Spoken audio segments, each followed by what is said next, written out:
Hello बच्चा party, क्या हाल चाल। आई होप आप सभी अच्छे होंगे। एंड आज के क्लास में आपका मोस्ट वेलकम है, क्योंकि ये चैप्टर हमारा जो है आज हम देखने वाले हैं वन शॉट के अंदर डिटर्मिनेंट चैप्टर।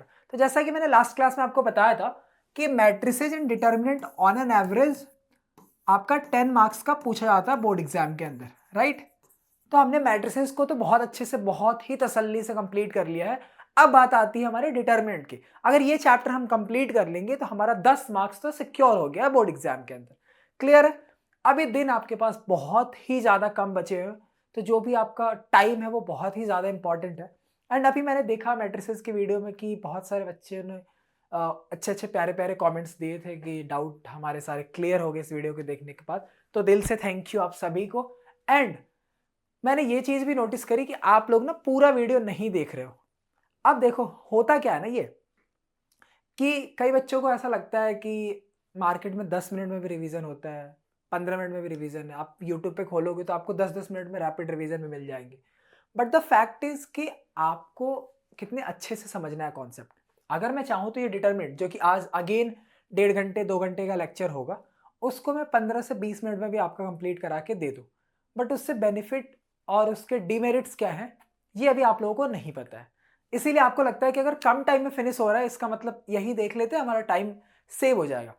तो टाइम सेव तो आपको करना है, बट थोड़ा सा चालाकी से आपको टाइम सेव करना है। ये भी आपको ध्यान देना है कि कौन सा वीडियो मेरे लिए बहुत ज़्यादा अच्छा है, कौन सा सुटेबल है, किसमें सारे डाउट्स कराए गए हैं, किसमें अच्छे अच्छे क्वेश्चंस कराए गए हैं, किसमें सारे टॉपिक्स को कवर किया गया है।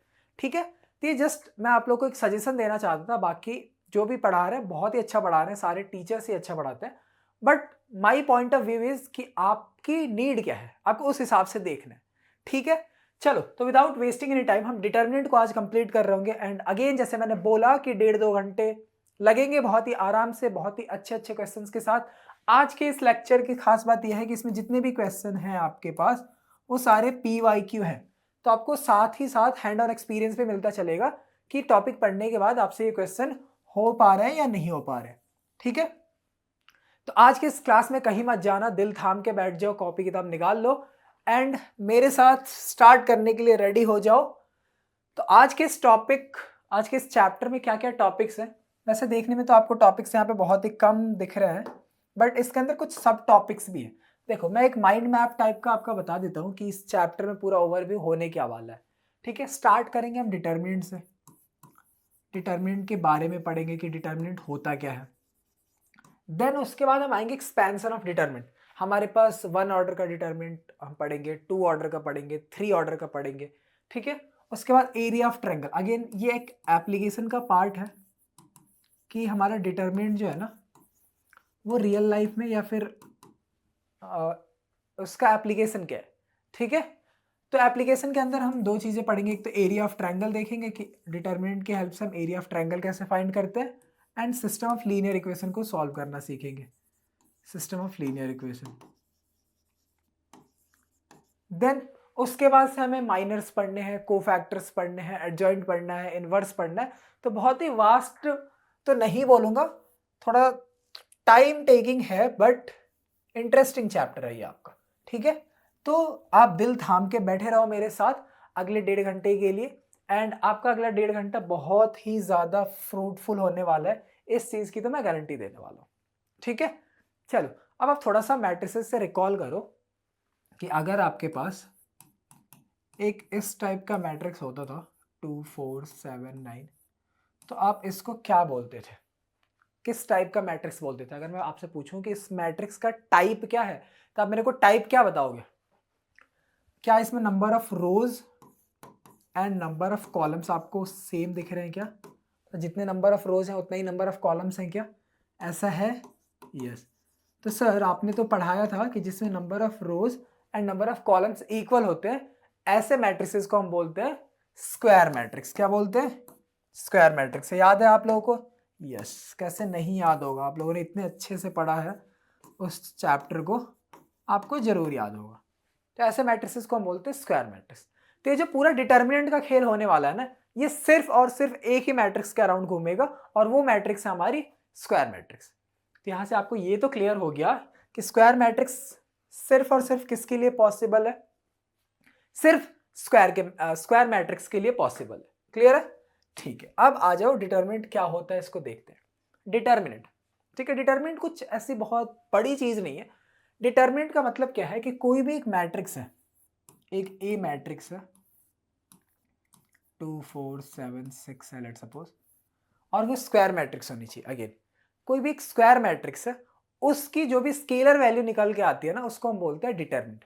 इसको हमने कुछ सॉल्व किया, कुछ इसमें कैलकुलेशंस लगाए, एंड इसके बदले में हमें कुछ एक कांस्टेंट वैल्यू मिल गई, कुछ स्केलर वैल्यू मिल गई, उसको हम बोलते हैं कि हमने उसका डिटर्मिनेंट निकाल लिया। अब जैसे मुझे इस ए का डिटर्मिनेंट निकालना है, तो मैं इस एक डिटर्मिनेंट को दिखाऊंगा पहले कैसे, इसको मैं इस तरीके से दिखाऊंगा। अब आपको इसको मॉडुलस ऑफ ए नहीं पढ़ना है, this is determinant of A, right. ये मॉडुलस ऑफ ए नहीं है, दिस इज नॉट। कई बार बच्चे क्या करते हैं, इसको मॉडुलस समझ लेते हैं, तो ये मॉडुलस नहीं है। इस चीज की गलती आप लोग मत करना, this is not modulus, this is determinant of A. या तो ऐसे लिखा होगा, या तो आपको कई जगह ऐसा ही मिल सकता है, डिटर्मिनेंट ऑफ ए, ऐसा भी लिखा मिल सकता है, DET डॉट। इसको हम डिटर्मिनेंट ऑफ ए पढ़ते हैं। क्लियर है क्या? ओके। अब डिटर्मिनेंट निकालेंगे कैसे, उस पर तो हम बहुत जल्दी आने वाले हैं। यहाँ पे डेफिनेशन लिखी है आप लोगों के लिए, एक बार रीड कर लो बस। The determinant of a matrix is a scalar value that can be calculated for a square matrix. ठीक है, तो डिटर्मिनेंट किसके लिए कैलकुलेट करते हैं? सिर्फ और सिर्फ स्क्वायर मैट्रिक्स के लिए कैलकुलेट करते हैं। इसका जो सिंबल होता है वो अगेन मॉड जैसा ही होता है, बट उसको मॉड हम नहीं बोलते हैं। या फिर आप determinant of A, DET of A लिख सकते हो, या कई जगह आप आगे जब पढ़ोगे तो इसको हम डेल्टा से भी रिप्रेजेंट करेंगे। ठीक है, आगे आपको क्वेश्चंस में दिखेगा, इस डिटर्मिनेंट वैल्यू को हम डेल्टा से भी रिप्रेजेंट करते हैं। क्लियर है क्या? ओके। अब आता है कि हमारे पास स्क्वायर मैट्रिक्स कितने हो सकते हैं। अब बताओ हमारे पास कितने स्क्वायर मैट्रिक्स हो सकते हैं? स्क्वायर मैट्रिक्स तो कितना भी हो सकता है ना। जैसे सबसे पहला square matrix, let's suppose you have a square matrix of order 1। Order 1 बोलने का मतलब क्या है, एक ही रो है एक ही कॉलम है, मतलब कुछ ऐसा दिखेगा मैट्रिक्स A इक्वल्स टू 7। ये आपका एक स्क्वायर मैट्रिक्स है 1 बाई 1 ऑर्डर का। इसका ऑर्डर क्या है? 1 है, एक ही रो है एक ही कॉलम है। तो 1 बाई 1 के लिए हम कैसे डिटर्मिनेंट निकालते हैं? डिटर्मिनेंट अगर हमें इसका कैलकुलेट करना हो तो क्या मेथड होता है 1 बाई 1 मैट्रिक्स के लिए? तो 1 बाई 1 मैट्रिक्स के लिए जो डिटर्मिनेंट की वैल्यू आएगी वो वही सेम आती है, जो एलिमेंट आपका इस मैट्रिक्स के अंदर है वो सेम एलिमेंट आपके डिटर्मिनेंट की भी वैल्यू होगी। तो अगर मैं आपसे पूछूं कि 1 ऑर्डर की मैट्रिक्स का डिटर्मिनेंट क्या होगा, तो वो सेम एलिमेंट होगा जो आपका इसमें लिखा हुआ है। अगर ए हमारा 7 है तो डिटर्मिनेंट ए ऑफ 7 हो जाएगा। अगर हमारा ए के अंदर कुछ के होता तो इसका डिटर्मिनेंट क्या निकल के आ जाता? के आ जाता। क्लियर है? कि अगर 1 बाई 1 ऑर्डर का है, मीन्स ऑर्डर 1 का मैट्रिक्स है, उस केस में आपका जो डिटर्मिनेंट की वैल्यू आएगी वो एज इट इज एलिमेंट आएगा। ठीक है, क्लियर है क्या? ओके, 1 बाई 1 ऑर्डर तो आप लोग को बहुत ही अच्छे से समझ में आ गया होगा। मेन कॉन्सेप्ट यहाँ पे और कि हम 2 बाई 2 ऑर्डर की मैट्रिक्स के लिए क्या करेंगे। अगर हमारे पास एक 2 बाई 2 ऑर्डर का मैट्रिक्स है, उस केस में हम कैसे सॉल्व करते हैं 2 बाई 2 ऑर्डर के लिए। ठीक है, 2 बाई 2 ऑर्डर का मैट्रिक्स है, आपको उस केस में डिटर्मिनेंट सॉल्व करना है। क्या मेथड होता है जल्दी से देखो। आपके पास ए है, ए के अंदर है लेट्स सपोज 2 4 6 9। ठीक है, इसका ऑर्डर कितना दिख रहा है आपको? 2 बाई 2 दिख रहा है क्या? अगर मैं इसका ऑर्डर आपसे पूछूं तो आप मेरे को ऑर्डर क्या बताओगे? कि ये 2 बाई 2 ऑर्डर का मैट्रिक्स है। क्लियर? ओके, ठीक है। अब 2 बाई 2 ऑर्डर का मैट्रिक्स है तो इसका डिटर्मिनेंट कैसे लिखूंगा मैं? तो डिटर्मिनेंट ऑफ ए क्या निकालूंगा मैं? Determinant of A equals to, आप इनका कर लो cross multiply, 2 into 9 minus 6 into 4। ये जो भी वैल्यू आपकी निकल के आएगी यही होगी हमारी 2 बाई 2 का डिटर्मिनेंट होगा ये। ठीक है, 6 4 जा 24, 18 माइनस 24 आंसर क्या आने वाला है आपका? माइनस का 6। तो अगर आपके पास कोई 2 बाई 2 ऑर्डर का मैट्रिक्स है, उस केस में डिटर्मिनेंट कैसे निकालना है? आपको क्रॉस मल्टीप्लाई करना है, then put a negative sign in between and find the difference of this two numbers. ठीक है, क्लियर है क्या? ओके। अगर मैं आपको कोई दूसरा सवाल दूं जल्दी से कमेंट बॉक्स में इसका आंसर लिखना तुम लोग कि आपके पास एक बी मैट्रिक्स है, जिसके अंदर है 9 0 7 6। इसका डिटर्मिनेंट क्या आएगा, इसकी डिटर्मिनेंट की वैल्यू क्या निकल के आएगी, जल्दी से बताना कमेंट बॉक्स में, जल्दी पॉज करो एंड कमेंट बॉक्स में आंसर दो। पहले क्या आएगा इसका डिटर्मिनेंट का वैल्यू, आप क्या करोगे 9 into 6 minus 7 into 0, 9 6 are 54 minus 0, so your answer will be 54। आपका आंसर क्या निकल के आएगा 54। तो 2/2 ऑर्डर का भी डिटरमिनेंट सॉल्व करना बहुत ईजी है क्या, यस समझ आ रहा है आप लोगों को, आई डोंट थिंक कि आप लोगों को कोई प्रॉब्लम होगी, बहुत ही आसानी से आपको ये सारा समझ में आ रहा होगा, क्लियर है ना, कोई अभी बड़ी चीज नहीं है। ये तो हमने देख लिया 2/2 ऑर्डर का। क्या हो अगर हमारे पास एक 3/3 ऑर्डर का मैट्रिक्स आ जाए, अगर आपके पास एक 3/3 ऑर्डर का मैट्रिक्स आ जाए, 3/3 को मैं क्या ऑर्डर 3 भी बोल सकता हूँ, ओनली ऑर्डर 3, यस बोल सकता हूँ, आप लोगों को पता है, ठीक है। 3/3 ऑर्डर मैट्रिक्स के लिए क्या करना, देखो A इक्वल्स टू आपके पास है 2 4 5 0 1 2 7 6 3, ये आपके पास एक मैट्रिक्स है क्या, यस ऑर्डर क्या है इसका 3/3 है, ये मैट्रिक्स का ऑर्डर है 3/3, हमें इसका डिटरमिनेंट निकालना है। तो डिटरमिनेंट के लिए क्या करेंगे, अब देखो 3/3 ऑर्डर के लिए या फिर 2/2 ऑर्डर के लिए हमारे पास बहुत सारे मेथड है।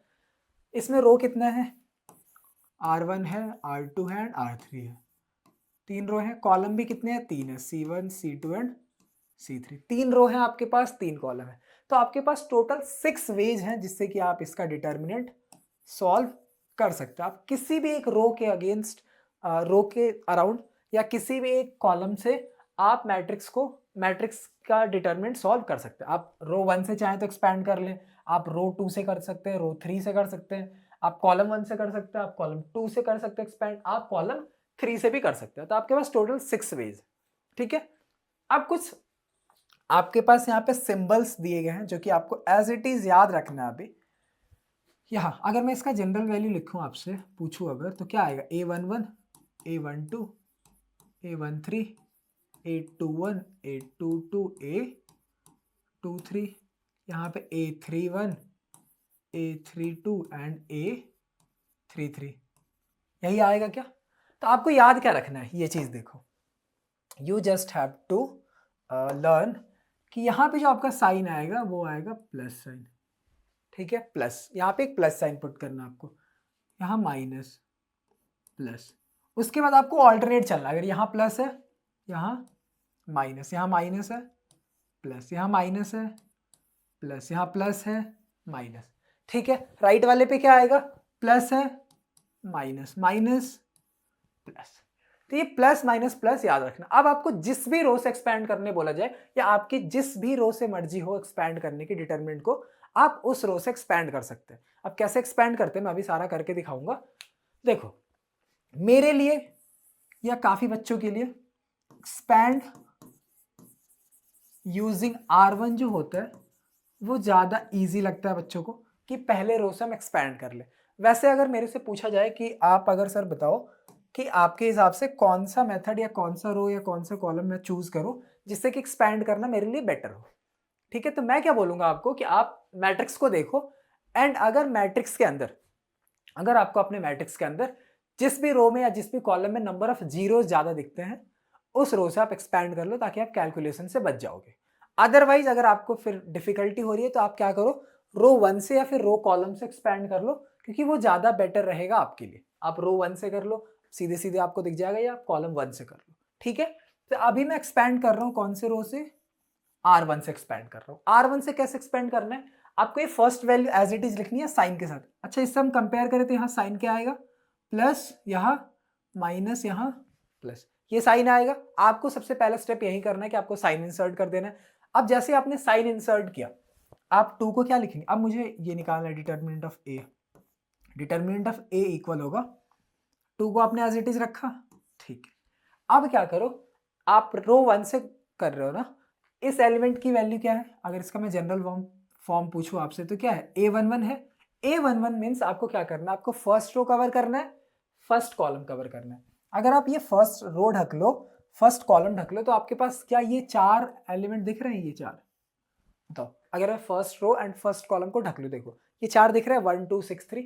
अब इनमें आप 2 ऑर्डर का डिटरमिनेंट बना के इनको सॉल्व कर लो। अगर ये 2 ऑर्डर का होता मैट्रिक्स 1 2 6 3 तो आप कैसे सॉल्व कर रहे थे? 1 3 जा 3, 1 इंटू 3 माइनस 6 इंटू 2, यही कर रहे थे। हम अभी 2 ऑर्डर का देखा था क्या? यहाँ पे 2 ऑर्डर किया था, देखो 2 ऑर्डर में ऐसे ही कर रहे थे। ठीक है, तो 3 ऑर्डर से हमने क्या किया, यहाँ पे 2 ऑर्डर बना लिया। क्लियर है क्या? अरे समझ में आ रहा? बताओ कैसे, ऐसे शांत कैसे पढ़ रहे हो? बताओ मेरे साथ, करो जल्दी। यहाँ 2 लिखा, अब यहाँ पे 2 ऑर्डर का मैट्रिक्स बच गया। अब इसको क्या करोगे आप, 1 इंटू 3 माइनस 6 इंटू 2। क्लियर है क्या? बताओ जल्दी से। ओके, प्लस हो गया। उसके बाद आप कौन सा एलिमेंट लोगे, A12। यहाँ पे -4 लिखोगे क्या? यस। इसके सिंबल से मतलब नहीं है, ऊपर जो हमने सिंबल लिखा हुआ है उस सिंबल को देखना है। -4 लिख लिया। उसके बाद क्या करोगे, कौन से रो कौन से कॉलम को ढकोगे? इसकी वैल्यू क्या होती है, 1 2। ठीक है, तो फर्स्ट रो सेकंड कॉलम ढक लो। फर्स्ट रो सेकंड कॉलम ढको ढको जल्दी से। क्या बचेगा? एक सेकंड, इसको मिटाना तो। ठीक है, फर्स्ट रो सेकंड कॉलम को ढको। देखो फर्स्ट रो सेकंड कॉलम, क्या आपको ये बचेगा 0 2 7 3 बचता हुआ दिख रहा है? फर्स्ट रो ढका, सेकंड कॉलम ढका, 0 2 7 3, तो क्या होगा 0 इंटू 3 माइनस 7 इंटू 2। क्लियर है क्या? यस। उसके बाद थर्ड में क्या आएगा वैल्यू, बताओ? प्लस माइनस प्लस, प्लस का 5 आएगा। यस, प्लस का 5 आएगा। कौन सा रो कौन सा कॉलम ढकोगे? फर्स्ट रो थर्ड कॉलम, क्योंकि इसकी वैल्यू क्या थी, A13 थी क्या? फर्स्ट रो ढका, थर्ड कॉलम ढका, क्या बचेगा 0 इंटू 6, 0 इंटू 6 माइनस 7 इंटू 1। अब जल्दी से कैलकुलेशन कर लो। ठीक है, यहाँ है 2 1 3 जा 3 एंड 3 माइनस का 12 माइनस का 9 माइनस 4, ये तो 0 हो जाएगा, 0 माइनस 14 माइनस का 14 प्लस 5, 0 इंटू 6 तो 0 हो जाएगा एंड 0 माइनस का 7, तो -7 में डायरेक्टली लिख रहा हूं, माइनस का 7। ठीक है क्या? माइनस का 7। अब यहां से फाइनल आंसर क्या बनेगा हमारा, 2 इंटू -9 क्या आएगा, -18। उसके बाद से माइनस माइनस प्लस का 56 एंड देन माइनस का 35। दिख रहा है क्या आप लोगों को? यस, 18 प्लस 56 -18 प्लस 56 माइनस का 35। तो आप जब इसको कैलकुलेट करोगे तो ये कितना हो जाएगा, -18 माइनस 35 माइनस का 53 एंड प्लस का 56। सो योर आंसर वुड बी 3। आपका आंसर क्या आएगा, 3 आएगा। क्लियर है क्या? 35 8 43, यस 53 एंड 56। क्लियर है क्या? 3 ऑर्डर का मैट्रिक्स आप सॉल्व कर लोगे, डिटरमिनेंट सॉरी। अगर आपको 3x3 का एक मैट्रिक्स दिया है एंड उसका डिटरमिनेंट आपसे पूछा है, तो क्या अब आप कर पाओगे? बताओ यस और नो, कर पाओगे? Okay finally. तो चलो अब देखो, ये क्वेश्चन आपको क्या ऐसा ही दिख रहा है जो अभी हम लोगों ने किया। 3x3 ऑर्डर का मैट्रिक्स दिया है एंड आप बोलोगे सर आप तो ऐसे ही बस करा देते हो, ये तो कहीं पूछा नहीं जाता है। तो ये देखो कहाँ पूछा गया है, अभी जस्ट 2 साल पहले CBSE 2023 के अंदर आपके पेपर में ये पूछा गया था। तो जल्दी से करें क्या इसको? यस, करते हैं इसको। चलो बताओ स्टार्ट कैसे करें, आप ही बताओगे कौन से कॉलम से या कौन से रो से करें, बताओ जल्दी बताओ जल्दी। फर्स्ट रो से करें क्या? यस, फर्स्ट रो आप लोगों को इजी लगा होगा। यस, चलो फर्स्ट रो से एक्सपैंड करते हैं। R1 से हमने एक्सपैंड किया, अब क्या आएगा, साइन यहाँ पे क्या आएगा, प्लस माइनस प्लस, ये तो क्लियर है, ये आप लोगों को याद कर लेना, प्लस माइनस प्लस। ठीक है, +2 आएगा। ठीक है, +2 के बाद आपने क्या करना है, फर्स्ट रो फर्स्ट कॉलम को ढको, क्या बच जाएगा 1181, 1 इंटू 1 माइनस में 8 इंटू 1। ठीक है क्या? ठीक है, प्लस के बाद फिर माइनस का 7, -7 कौन सी पोजीशन पे है, A12 पे है। ओके, तो फर्स्ट रो ढकोगे आप, सेकंड कॉलम ढकोगे, क्या बच जाएगा 1 1 10 1, तो 1 इंटू 1 माइनस 10 इंटू 1। क्लियर है क्या? ओके, फिर आप क्या लिखोगे, +1 फर्स्ट रो। उसके बाद कॉलम नंबर कौन सा ढकना जल्दी बताओ, फर्स्ट रो थर्ड कॉलम, क्या बच जाएगा 1 इंटू 8 माइनस 10 इंटू 1। क्लियर है? चमक रहा है सारा? क्लियर है क्या? ओके, अब यहां से करो मल्टीप्लाई, यहाँ 2 क्या बचेगा 1 माइनस का 8 -7 -7, यहाँ क्या बचेगा 1 माइनस 10 माइनस का 9 प्लस 1 इंटू यहाँ क्या बचेगा 8 माइनस 10 माइनस का 2, इधर से क्या आएगा बताओ 2 7 जा माइनस का 14 माइनस माइनस प्लस का 63 एंड प्लस माइनस माइनस का 2। तो आंसर कितना आएगा ये 63 माइनस माइनस प्लस माइनस का 16, माइनस कर लो 13 में से 6 गया 7, 5 में से 1 गया 4। तो आपका आंसर कितना आएगा 47। ऑप्शन कौन सा दिख रहा है आपको 47? Option A is your answer. Clear है क्या? ओके तो देखा आपने कितना आसान था ये क्वेश्चन एंड ये आपके बोर्ड एग्जाम में पूछा गया था सीबीएसई 2023 के अंदर। क्लियर है क्या? ओके और भी कुछ ऐसे क्वेश्चन है क्या सर हमारे पास? तो यस, ये देखो कहाँ पूछा गया, बैक टू बैक आपसे पूछा जा रहा है ये सवाल। सीबीएसई 2024 के अंदर ये क्वेश्चन पूछा गया है एंड क्या है इस क्वेश्चन में देखो 2024 में पूछा गया, इसने आपको एक्स में वैल्यू दी है एंड इसका डिटरमिनेंट पूछा गया। 2/2 ऑर्डर का डिटरमिनेंट है। आप बोलोगे अरे सर चुटकियों में कर देंगे इसको, तब ऐसे ऐसे करेंगे, आज मेरी चुटकी बज रही है, ठीक है। आप बोलोगे कि 2/2 ऑर्डर है, क्या ही करना है, इधर से इधर मल्टीप्लाई करना है सर, इधर से इधर मल्टीप्लाई करना है, माइनस कर देना है, यही करना था क्या? यस, चलो भाई फटाक से कर लो इसको। क्या करना है, x प्लस 1 का मल्टीप्लाई होगा x square minus x plus 1। अब देखो होता क्या ना, ये x वाले क्वेश्चन देख के ना बच्चे ऐसे डर जाते हैं कि अरे ये तो बहुत ही मुश्किल होगा, पता नहीं क्या है। आप डरो मत। The first thing you have to do is कि आपको डरना नहीं है, ठीक है। सबसे पहले आपने घबराना नहीं है, ओके। एंड देन आपको बहुत ही आराम से सोचना है कि क्वेश्चन पूछा क्या है। अच्छा ये 2/2 ऑर्डर का डिटरमिनेंट ही तो पूछा है, जैसे हम नंबर के साथ खेलते थे वैसे वेरिएबल के साथ भी कर लेंगे, क्या ही दिक्कत है।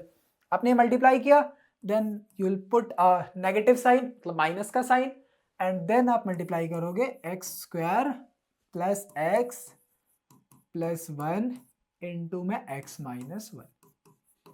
ठीक है क्या? क्लियर है? ओके करो मल्टीप्लाई करो।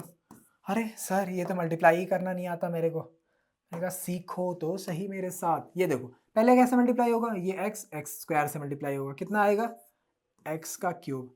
देन ये एक्स किससे मल्टीप्लाई होगा, एक्स से, तो माइनस का एक्स स्क्वायर। देन अगेन ये x किससे मल्टीप्लाई होगा, 1 से। क्लियर है क्या? x इंटू 1 प्लस का x हो गया सारा मल्टीप्लाई? नहीं, अभी भी कुछ बच रहा है क्या? यस। अब ये 1 का मल्टीप्लाई करो, 1 इंटू एक्स स्क्वायर क्या आएगा, प्लस का x square. 1 into minus x क्या आएगा, माइनस का x। 1 इंटू प्लस का 1 क्या आएगा, प्लस का 1। ये आपका टोटल बना इधर, ठीक है। माइनस इधर मल्टीप्लाई करो अब, चलो चलो चलो जल्दी से। ये कैसे मल्टीप्लाई होगा, x का पहले इधर से मल्टीप्लाई कर लो, x का एक्स स्क्वायर के साथ मल्टीप्लाई एक्स क्यूब, x का अगेन x के साथ multiply x square. Then x का किससे मल्टीप्लाई होगा जल्दी बताओ, x का मल्टीप्लाई होगा 1 के साथ, कितना आएगा x।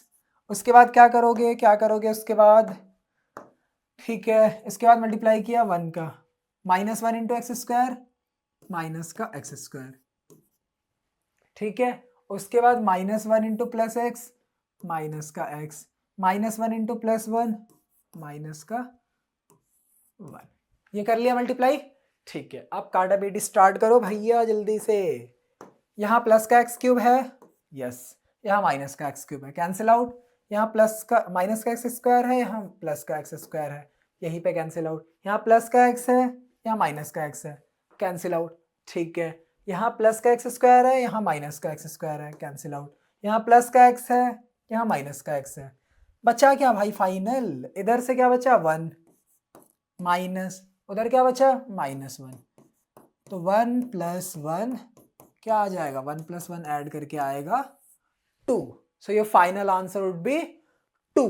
ऑप्शन है क्या 2? Yes, b option is your right option, ठीक है। B for Bombay is your right answer.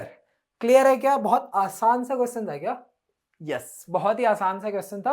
And इस तरीके से आपने अपना पहला topic what is determinant and कैसे सॉल्व करते हैं डिटर्मिनेंट को, ये खत्म कर लिया है। तो दिल से थैंक यू आप सभी का कि आप लोग एक टॉपिक निपटा चुके हो एंड उस पर हम लोगों ने 2 PYQs भी देख लिया, ठीक है। एंड आई होप कि आप लोगों ने भी कर लिया होगा। क्लियर है?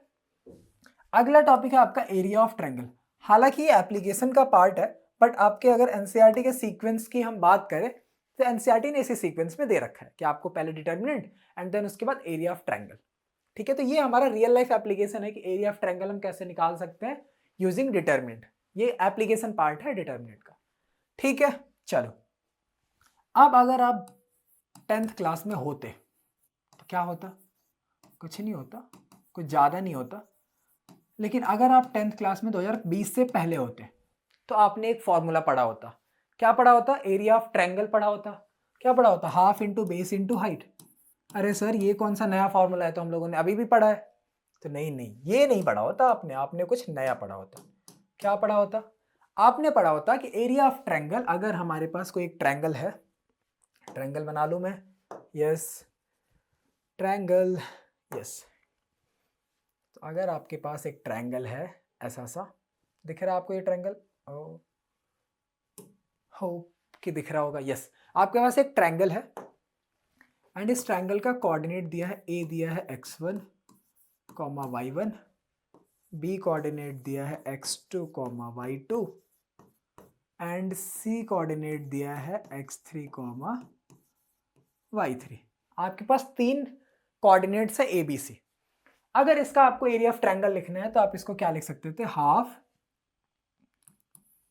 x1 y2 minus y3 plus x2 y3 minus y1 plus x3 y1 minus y2। अगर आप 10th क्लास में होते 2020 के पहले तो आपको ये फॉर्मूला मिलता।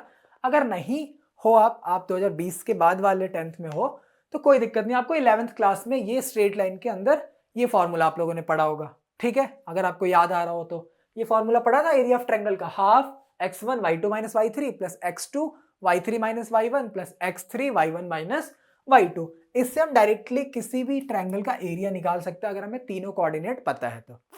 बट ट्विस्ट क्या है इसमें कि इस चीज को, ये एरिया ऑफ ट्रायंगल जो है डेल्टा, ये ट्रायंगल, इसको हम डिटरमिनेंट से भी सॉल्व कर सकते हैं।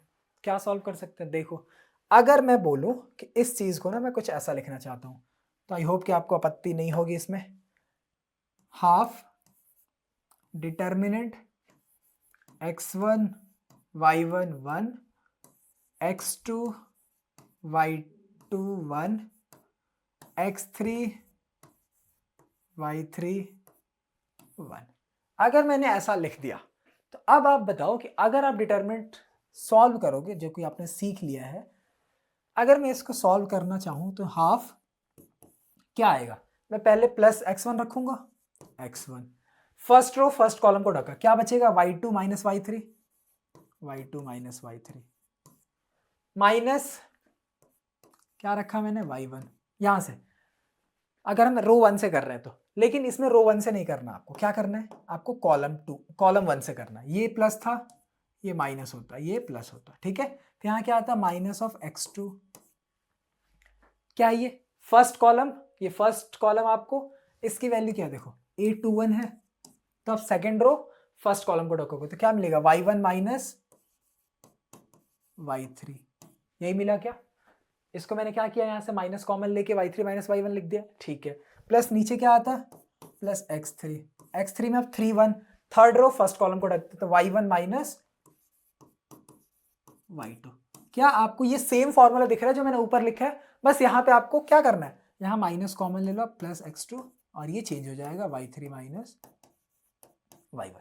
तो क्या ये सेम फॉर्मूला आपको दिखा जो मैंने लिखा था ऊपर, और जो आप लोगों ने 11th क्लास में पढ़ा था कि एरिया ऑफ ट्रायंगल होता है half x1 y2 minus y3 plus x2 y3 minus y1 plus x3 y1 minus y2। ठीक है, आप देखो अगर आपके एग्जाम में क्वेश्चन आता है तो चाहे तो आप इसको डिटरमिनेंट से सॉल्व कर लो, चाहे तो आप इस फॉर्मूले से कर लो, क्योंकि ये फॉर्मूला भी आया डिटरमिनेंट से ही है। एग्जामिनर आपको दोनों में मार्क्स देगा, but the best part is कि आपको अगर इस तरीके से करोगे आप तो एग्जामिनर ज़्यादा खुश रहेगा एंड आपको अच्छे अच्छे मार्क्स देगा, पूरे के पूरे मार्क्स देगा। क्यों? क्योंकि यहीं से आया है आपका ये फॉर्मूला। क्लियर है? जब आप सॉल्व करने जाओगे तो ऑटोमेटिकली ये फॉर्मूला ही तो बन जाएगा। जब वैल्यूज आप इंसर्ट करोगे तो फॉर्मूले में तो कन्वर्ट हो गया ना। क्लियर है क्या? ओके, अब कुछ पॉइंट्स भी हैं इसमें। क्या पॉइंट है? आप लोगों ने बचपन में ये चीज़ें पढ़ी होंगी कि एरिया जो होता है ना वो हमेशा पॉजिटिव होता है, या लेंथ जो होता है वो हमेशा पॉजिटिव होता है। आपने कभी सुना है कि मैं ना -5.5 मीटर का आज कुछ खरीद के लाया, लाइक -5.5 मीटर की मैंने क्लॉथ खरीदी, या -5.5 मीटर की मैंने एक अलमीरा खरीदी, या फिर मैं आज -2 किलोमीटर चल के गया, ऐसा सुना है? नहीं। तो जो डिस्टेंस होती है, लेंथ होती है, वो हमेशा कैसी क्वांटिटी होती है? पॉजिटिव क्वांटिटी होती है। And in the same way हमारा जो एरिया होता है, एरिया भी क्या है? एरिया एक पॉजिटिव क्वांटिटी होता है, मतलब एरिया की वैल्यू कभी भी नेगेटिव नहीं होगी। एरिया हमेशा आपका कैसा दिखेगा? एरिया कांट बी नेगेटिव, ठीक है? एरिया हमेशा पॉजिटिव वैल्यू होगा। ओके, एंड जब पॉजिटिव वैल्यू होगा, लेट्स सपोज आप सॉल्व कर रहे हो कहीं पे, डिटरमिनेंट आपने सॉल्व किया, डिटरमिनेंट मिल गया आपको -32, तो आपको क्या करना है? इसका एब्सोल्यूट वैल्यू लेना है। And absolute value I hope कि आपको पता होगा, एब्सोल्यूट वैल्यू मीन्स आपको इसका मॉड ले लेना है, विच इज प्लस में आ जाएगा आपका प्लस का 32, ये आपका एरिया हो जाएगा। क्लियर है क्या? ओके। सेकेंड पॉइंट, कि अगर मान लो आपको किसी क्वेश्चन में एरिया गिवन है कि एक एरिया, एक ट्रायंगल है, ये लेट्स सपोज यही ट्रायंगल है, इस ट्रायंगल का एरिया आपको दे दिया कि इसका एरिया जो है वो 45 स्क्वायर यूनिट्स है। एंड आपको बोल दिया कि दो कोऑर्डिनेट दे दिए, तीसरा कोऑर्डिनेट कुछ k,1 या k,0 के फॉर्म में दे दिया, आप k की वैल्यू फाइंड करो। तो उस केस में आप एरिया प्लस के साथ भी लोगे, माइनस के साथ भी लोगे। आपको वैल्यू पॉजिटिव एंड नेगेटिव दोनों का लेना है, ताकि आप कैलकुलेशन कर पाओ एंड वैल्यू फाइंड कर पाओ। क्लियर है क्या? ओके। एंड थर्ड चीज विच यस, यहाँ पे करते हैं। आप लोगों ने कोलिनियर लाइन सुना होगा, collinear point, sorry, collinear points क्या होता है? What are collinear points? बताओ, ये आप लोगों ने 10th में भी प्रूव किया था, याद आया कुछ? कोलिनियर पॉइंट्स क्या होते हैं? दो या दो से ज्यादा पॉइंट्स, या तीन से ज्यादा point, to be very precise, 3 और more points which lies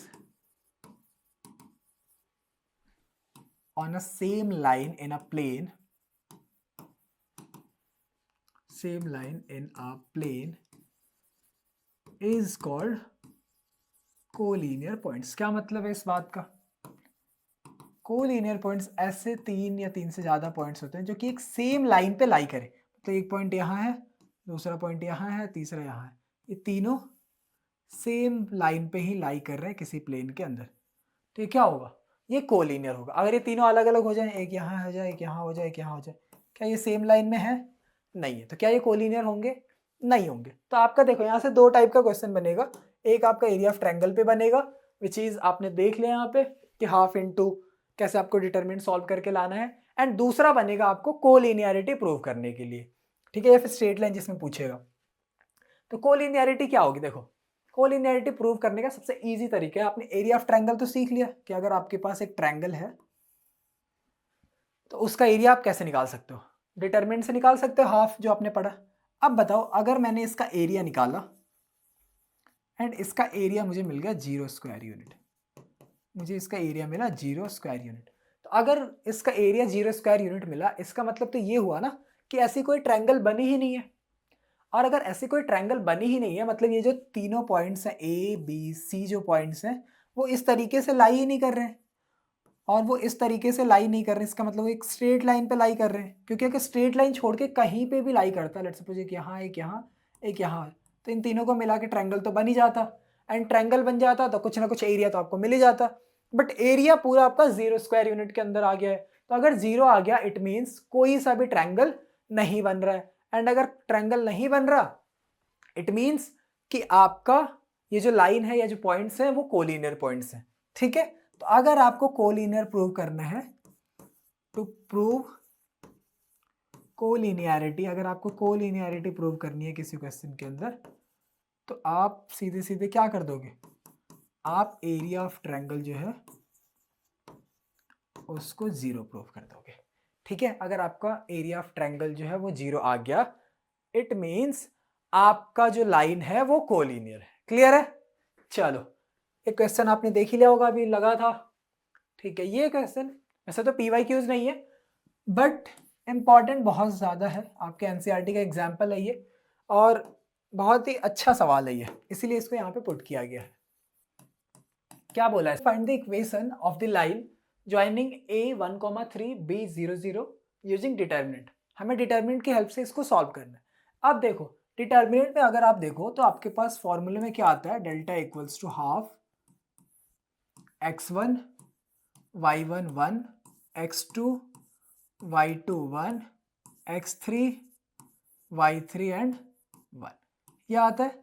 but अगर आप देखो तो आपके पास पॉइंट्स कितने गिवन है, 2 ही गिवन है, ए दिया है और बी दिया है। तो आप क्या करोगे, आप एक पॉइंट P मान लो विच इज x, y जो कि ट्रायंगल APB में बना रहा है। ठीक है, आप मान लो कि ट्रायंगल APB बन रहा है एंड इस ट्रायंगल APB की वैल्यू कितनी होगी, 0 होगी, जो कि अभी हम लोगों ने देखा कोलिनियर मतलब स्ट्रेट लाइन। तो अगर ये स्ट्रेट लाइन की इक्वेशन दिखानी है तो हम एक P पॉइंट मान लेंगे जो कि एक ट्रायंगल का फॉर्म होगा एंड इसका एरिया 0 होगा, मतलब वो स्ट्रेट लाइन हो जाएगी। अब इस हिसाब से अगर आप निकालो तो क्या आएगा, हाफ x1 की जगह मैं क्या रख दूंगा, ये ले लो हमारा B पॉइंट क्या है 0,0, A पॉइंट क्या है 1,3 एंड P कॉमा क्या है x, y। इसी ऑर्डर में रख देता हूँ मैं, इसको बोल रहा हूँ x1, y1, इसको मैं बोल रहा हूँ x2, y2। उससे कोई फर्क नहीं पड़ता, आप किसी को भी कहीं पे भी रख सकते हो। इसको मैं बोल रहा हूँ x3, y3।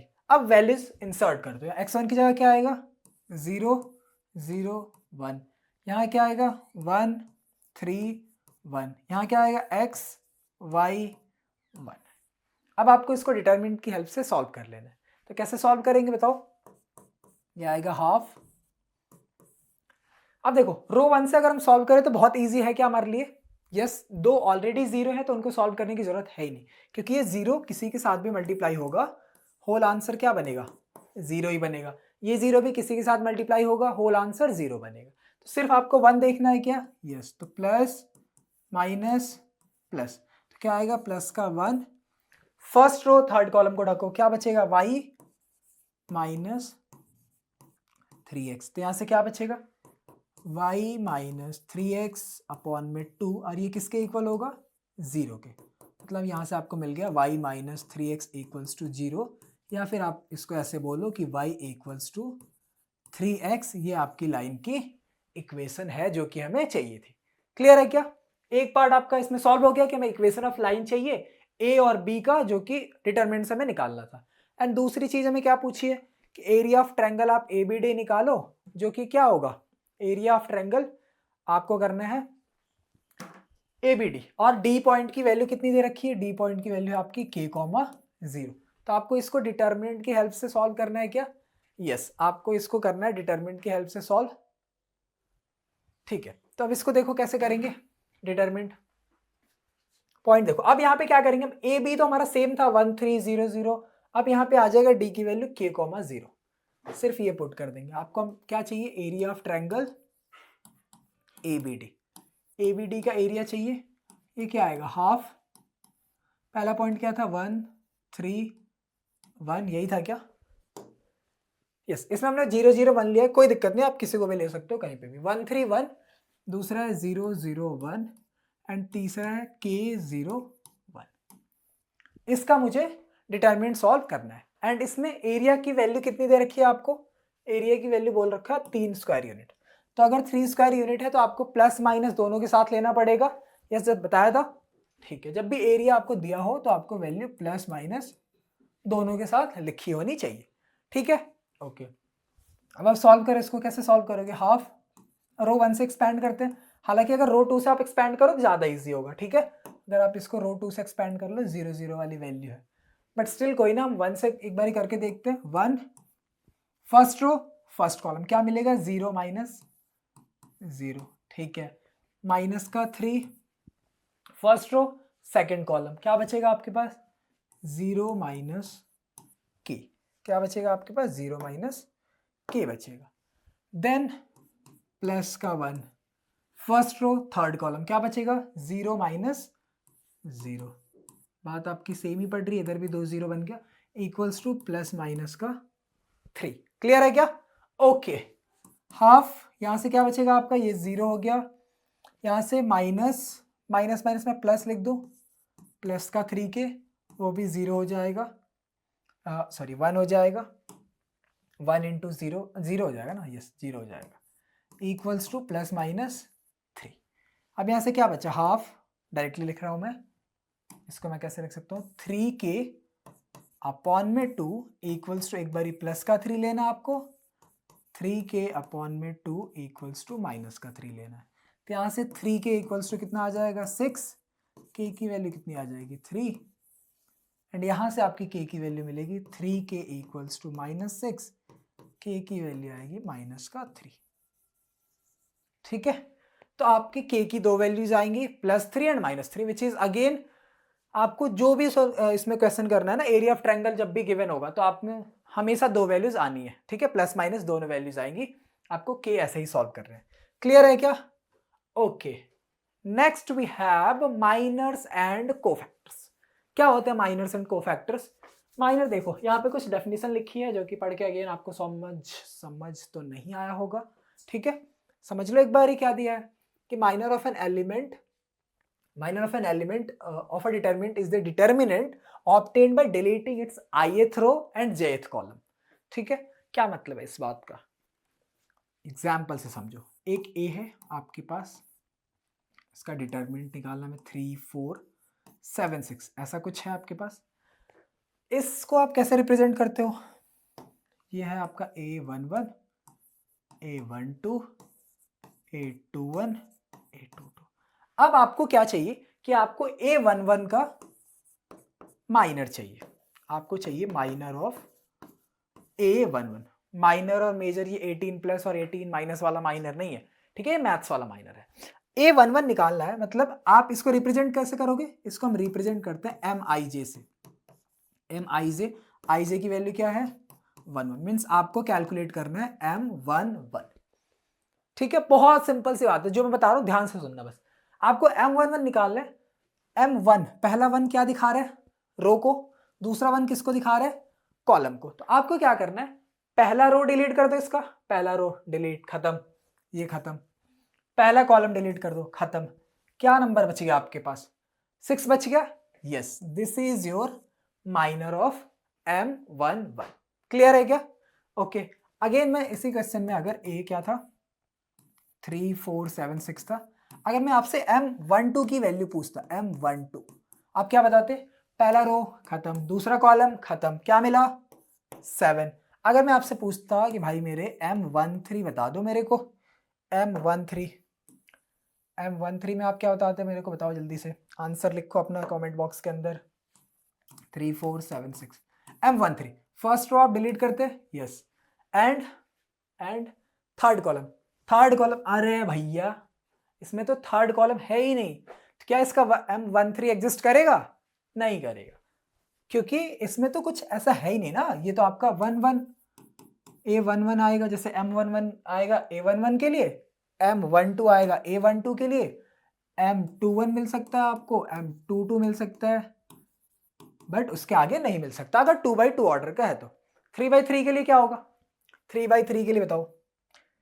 3x3 के लिए यहाँ को फैक्टर दे दिया। ठीक है, 3x3 के लिए क्या होगा? ए है आपका 2 4 6 0 1 2 3 4 9। ये आपका 3x3 ऑर्डर का एक मैट्रिक्स है।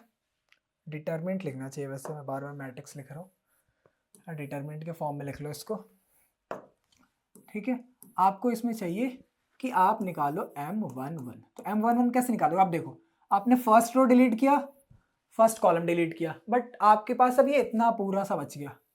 तो आप क्या करोगे? इसको सॉल्व कर लोगे, जैसे आप डिटरमिनेंट सॉल्व करते थे वैसे ही सॉल्व कर लोगे। 1 × 9 माइनस में 4 × 2, तो क्या आएगा 9 - 8 विच इज 1। तो अगर 2x2 ऑर्डर है तो सीधे ith रो खत्म करो, jth रो खत्म करो। क्लियर है? अगर 3 ऑर्डर का मैट्रिक्स है तो इसमें आपको सॉल्व करना पड़ेगा। ऐसे ही आप इस क्वेश्चन में मेरे को करके बताओगे। एक मैं आपके होमवर्क के लिए क्वेश्चन दे रहा हूं यहाँ पे। ठीक है, एक मैट्रिक्स है, बी मैट्रिक्स है आपके पास, बी डिटर्मिनेंट है 2 4 7 3 0 5 9 2 1। आपको इसके सारे माइनर्स लिख के ले आने हैं। ठीक है, आप कमेंट बॉक्स में इसका आंसर दोगे, राइट ऑल माइनर्स। कितने माइनर्स होंगे इसमें? 9 होंगे। क्या? क्योंकि टोटल एलिमेंट्स भी 9 है। तो m11 से लेके आपको m33 सारे माइनर्स लिखने हैं। क्लियर है? ओके। कोफैक्टर क्या होता है? कोफैक्टर की भी डेफिनेशन पढ़ लो, अगेन पढ़ के कुछ समझ नहीं आएगा इसमें, ठीक है। कोफैक्टर क्या बोलते हैं ना, कोफैक्टर को हम रिप्रेजेंट करते हैं ए आई जे से, कैपिटल ए से, ठीक है, ए आई जे। अगेन आई जे क्या दिखाता है आपको बताने की जरूरत है नहीं, i number of row, j column number, ठीक है। अगर मुझे ए आई जे निकालना है तो ये इक्वल होता है -1 की पावर आई प्लस जे इंटू में एम आई जे। अब क्या मतलब है इस पूरी कहानी का? देखो, जब भी आपको कोफैक्टर निकालना है, एक चीज दिमाग में बिठा लेना कि कोफैक्टर निकालने के लिए आपको माइनर का निकालना जरूरी है। एग्जाम्पल लेके चलते हैं साथ साथ ताकि ज़्यादा अच्छे से समझ में आए आपको। एक दूसरा लेते हैं ना, चलो लेते हैं। ए क्या है? 2 4 7 6। आपने इसका M11 निकाला, M11 क्या आएगा? First row first column delete किया 6। M12 निकाला, M12 में क्या आएगा? फर्स्ट रो सेकंड कॉलम, क्या आएगा फिर? 7 आएगा। क्लियर है? Okay. Then you have M11 निकाल लिया, अच्छा M12, हाँ ठीक है 7। M21 निकालना आपको, M21 क्या होगा? सेकेंड रो फर्स्ट कॉलम, क्या बचेगा? 4। Then you have to find M22, second row second column, क्या बचेगा? 2। तो सबसे पहले आपको क्या फाइंड कर लेना? आपको माइनर तो फाइंड कर ही लेना है किसी भी हालात में। क्लियर है क्या? ओके। अब जब आपने माइनर फाइंड कर लिया तो कोफैक्टर के लिए क्या करना है? कोफैक्टर के लिए आप बस ये करो, A11, मुझे पहले का कोफैक्टर निकालना है ना, तो मैं माइनर को देखूंगा अपने। अब ये देखो, -1 की पावर में क्या है? आई प्लस जे। मेरा आई क्या है यहाँ पे? A11 के केस में आई क्या है? 1 है। जे क्या है? जे भी 1 है। तो मैं फॉर्मूले में पुट करता हूँ एक बारी, क्या आएगा? -1 की पावर 1 प्लस 1 इंटू में M i J. M i जे कितना था इसका? 6 था। -1 का स्क्वायर क्या होगा? प्लस का 1 इंटू 6 विच इज 6। क्या इसका कोफैक्टर और माइनर सेम आया क्या? यस सेम आया। दूसरा निकालना जरा, क्या सभी में सेम आता है? A12 निकालना, क्या होगा? -1 की पावर 1 प्लस 2 इंटू में एम आई जे। M12 क्या होगा? 7। तो -1 की पावर 3, -1 की पावर 3 क्या होगी? -1 इंटू 7, कितना निकल के आएगा? -7। क्या ये भी सेम है? नहीं, सेम तो नहीं है, मैग्नीट्यूड वाइज तो सेम है, बट यहाँ साइन का क्या है डिफरेंस है? यहाँ -7 है, यहाँ +7 है। अब क्या हो रहा है यहाँ पे? एक बारी A21 भी निकाल के देखो। A21 क्या होगा? -1 की power 2 plus 1 into M i j, क्या था? 4। -1 की पावर 3 मतलब -1 into 4 which will come out to be -4। ये भी इसके इक्वल नहीं आया भाई, ये तो माइनस का आ गया, ठीक है। और ये भी निकाल ही ले गया साथ साथ। यस, A22 निकालना जरा, ये आएगा -1 की पावर 2 प्लस 2 इंटू 2, -1 का स्क्वायर 1, 1 इंटू 2, ये आपका सेम आ गया। ये तो बिल्कुल सेम आ गया, दो चीजें तो सेम आ गई। M11 सेम आया, M22 ये कोफैक्टर के भी इक्वल था, बट 1 2 और 2 1 तो सेम नहीं आया, माइनस साइन लग गया इसमें, तो साइन का डिफरेंस हो गया। क्यों हुआ ऐसा?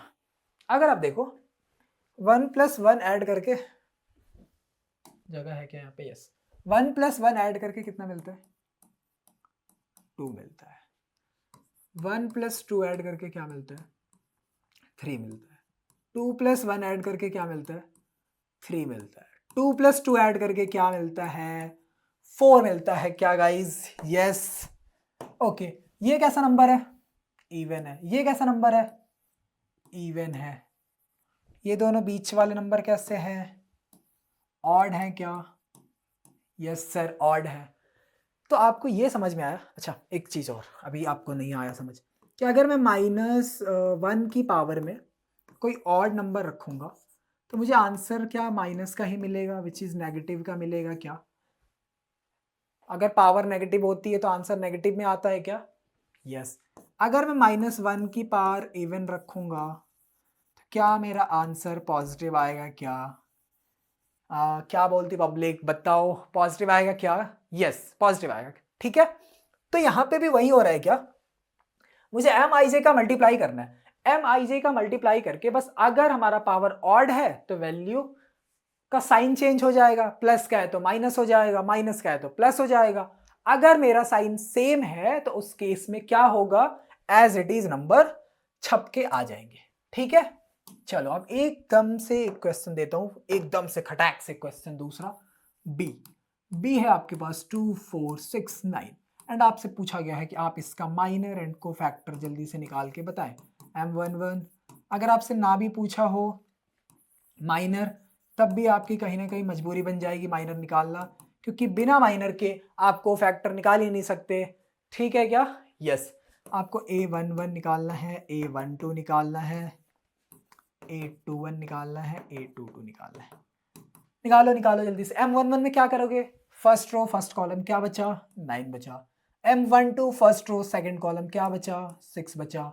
M21 में क्या बचेगा, 4 बचेगा। M22 में क्या बचेगा, 2 बचेगा।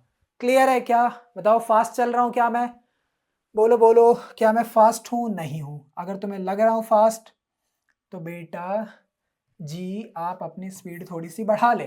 ठीक है, ओके। अब आपको क्या करना है, A11 1 + 1 ऐड करके क्या आता है, 1 + 1 इवन है क्या, मैं लिखता भी चल रहा हूँ, 1 + 1 इवन है।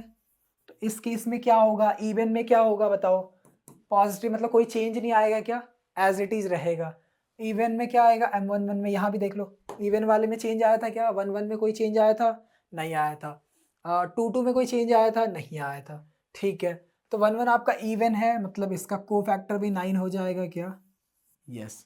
1 2 आपका कैसा नंबर है, ऑड है, तो मैग्नीट्यूड तो सेम रहेगा, साइन चेंज हो जाएगा क्या, प्लस का 6 है, क्या आ जाएगा, माइनस का 6।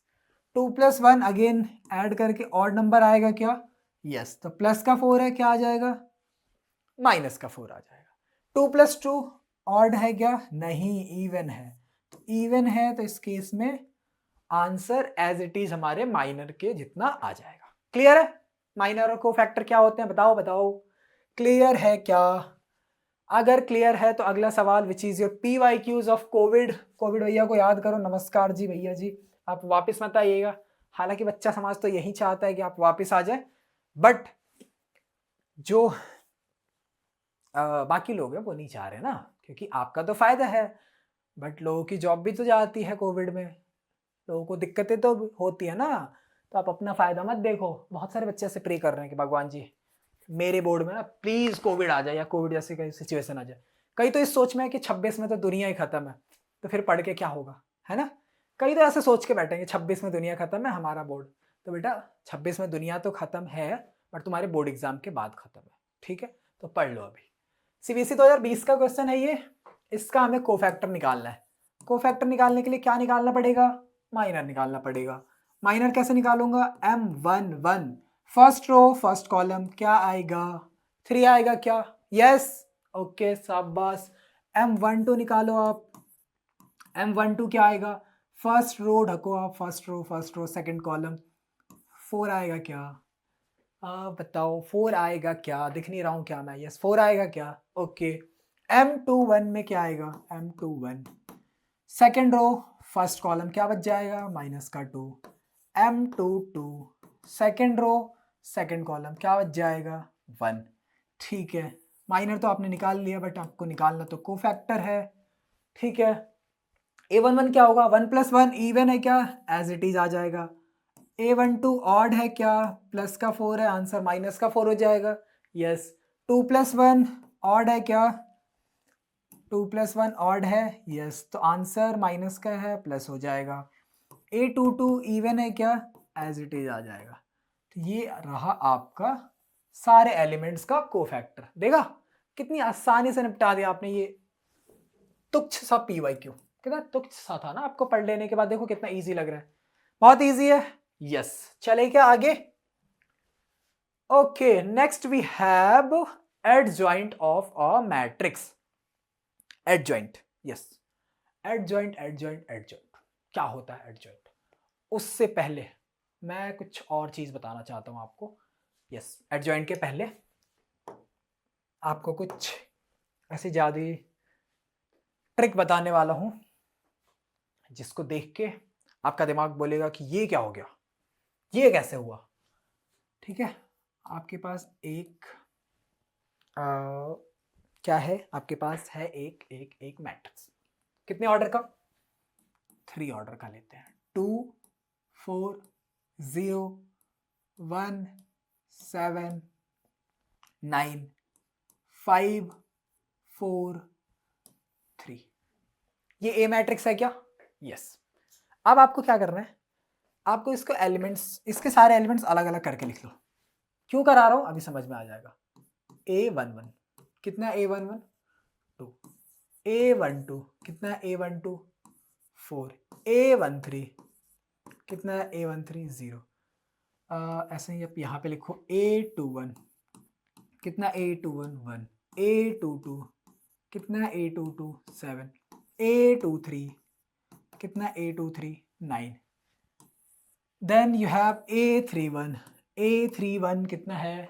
5। A31 कितना है? 5। A32 कितना? A32 4।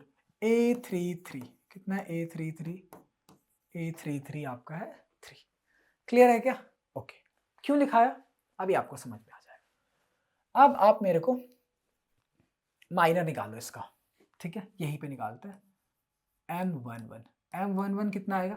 मैं डायरेक्टली निकाल रहा हूं, अगर आपको लगे तो आप कॉपी में सॉल्व करके निकाल सकते हो। ठीक है, M11 first row first column को ढका, ये बच गया आपका। तो 7 3 21, 21 माइनस का 36 विच इज माइनस का 15।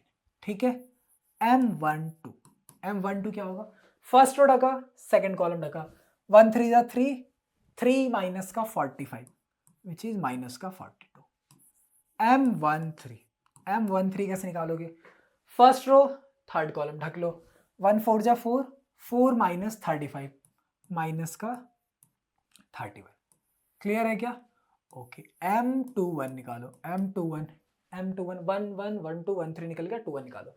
सेकेंड रो फर्स्ट कॉलम क्या बच जाएगा? 4 3 12, 12 माइनस 0 अगेन 12।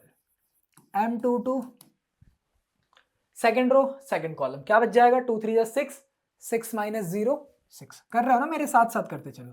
M23 क्या आएगा? Second row third column, second row third column, 2 4 8, 8 minus 20, 8 minus 20 is minus का 12। अब आपको निकालना है M31, M31, M32, M33। मेरे से पहले आपको निकाल लेना है। चलो M31 क्या होगा? Third row first column, 4 9 36, 36 minus 0 36। M32 third row second column क्या बचेगा? थर्ड रो ये देखो थर्ड रो सेकंड कॉलम क्या बचा? 2 9 18, 18 minus 0 18। 3 3 third row third column क्या बचेगा? 2 7 14 एंड माइनस 4 10। ये निकल गया। एलिमेंट्स निकाल दिया आपने, माइनर निकाल दिया आपने, और इतना मेहनत कर दिया तो आई होप कि थोड़ा मेहनत और कर लोगे, कोफैक्टर में निकाल लोगे। ठीक है, कोफैक्टर निकालो। कोफैक्टर A11 कितना आएगा? तो ये इजी है ना कोफैक्टर निकालना, बस आपको ये देखना इवन है क्या? A11 yes. इवन में क्या होता है? इवन में क्या होता है बताओ? इवन में पावर चेंज होती है या एज इट इज रहती है? एज इट इज रहती है। तो माइनस का है तो माइनस ही रहेगा। ठीक है, ऐसा मत समझ लेना कि पॉजिटिव मतलब कि ये पॉजिटिव बना देना, नहीं, ये इसको पॉजिटिव नहीं बनाना। अगर पावर इवन है इट मीन्स जो भी साइन है एज इट इज रहेगा, ऑड में हमारा साइन चेंज हो जाएगा।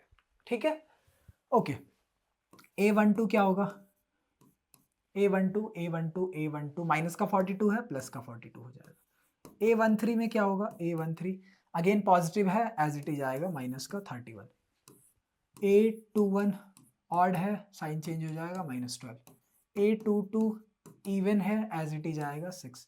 A23 ऑड है, साइन चेंज, प्लस का 12। A31 इवन है क्या? यस। साइन चेंज होगा क्या? नहीं होगा।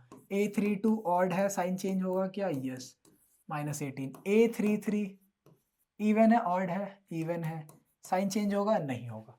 36 माइनस 18 एंड 10 आप लोग को दिख रहा होगा। यस, आई होप कि दिख रहा होगा। Yes, minus 18। ठीक है, अब ये किया क्यों? अब इतना कर लिया आप लोगों ने, तो एक काम और कर दो मुझे ना, ये मल्टीप्लाई करके दिखा दो, A11 into A11 plus A12 into में A12 प्लस A13 इंटू में A13, इसका मल्टीप्लाई करके मेरे को आंसर बताओ बस, ठीक है।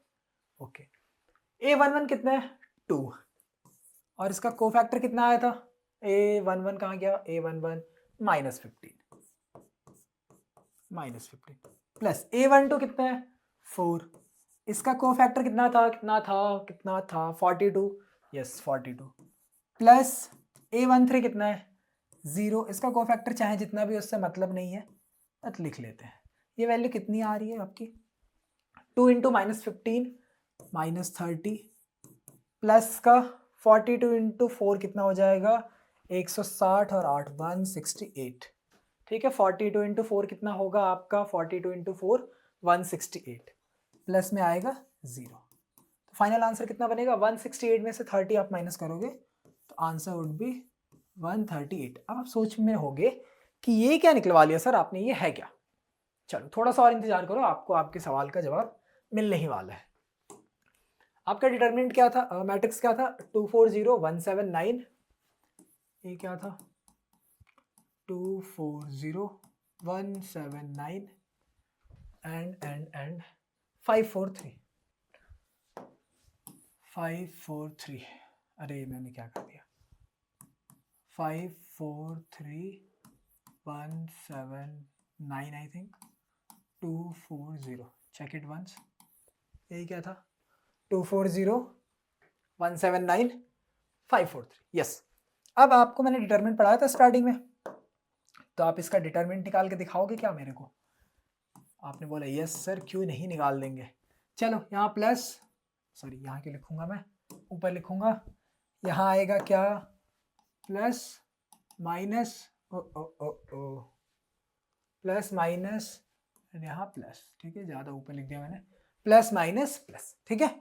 चलो आप कैसे सॉल्व करोगे, 2 फर्स्ट रो फर्स्ट कॉलम 7 3 जा 21 माइनस का 36, ओके, माइनस का 4 first row second column 3 minus का 45 3 माइनस 45 प्लस 0 इंटू, ये तो जो भी आएगा तो बकवास है हमारे लिए, बट लिख लेते हैं 4 माइनस 35, ये कितना आ रहा है मल्टीप्लाई करना, 2 इंटू माइनस का 15, ठीक है, माइनस 4 इंटू माइनस का 42 प्लस 0, यहाँ पे माइनस 30, यहाँ पे 168, ये कितना आ जाएगा 138। ओ माय गॉड, क्या हो गया, जस्ट लुक एट दिस, क्या ये 138 और ये 138 सेम आ गया, यस।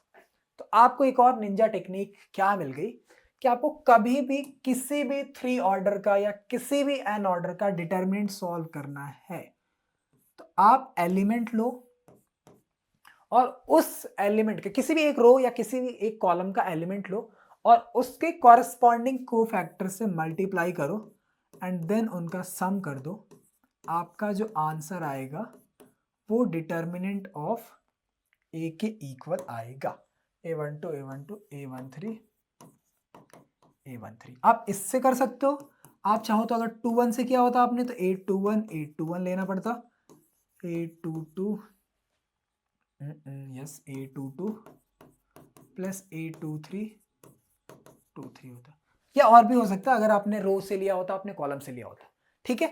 तो द मेन पॉइंट इज कि अगर आपको डिटरमिनेंट निकालना है, देखो इस पे ना एमसीक्यू भी पूछा जाता है कई बार, ये फॉर्मूला आपसे सीधे सीधे पूछ ले जाता है पेपर के अंदर, ठीक है। तो अगर आप किसी भी एक एलिमेंट को पकड़ो और उसके कॉरस्पॉन्डिंग कोफैक्टर से मल्टीप्लाई करो एंड अगर उनका सम कर दो तो वो आंसर आपके डिटरमिनेंट की वैल्यू के इक्वल आएगा, क्लियर है। एंड अगर आपने क्या किया होता, यही सेम चीज जो आप घर पे एक बार ट्राई करना, A11 लिया, इसकी जगह आपने किसी दूसरे मतलब उसके कॉरस्पॉन्डिंग को छोड़ के किसी से मल्टीप्लाई कर दिया, A12 लिया, इसको आपने A12 से मल्टीप्लाई कर दिया, प्लस A13 लिया, इसको आपने A33 से मल्टीप्लाई कर दिया, इसका आंसर आपको ऑलवेज 0 आएगा।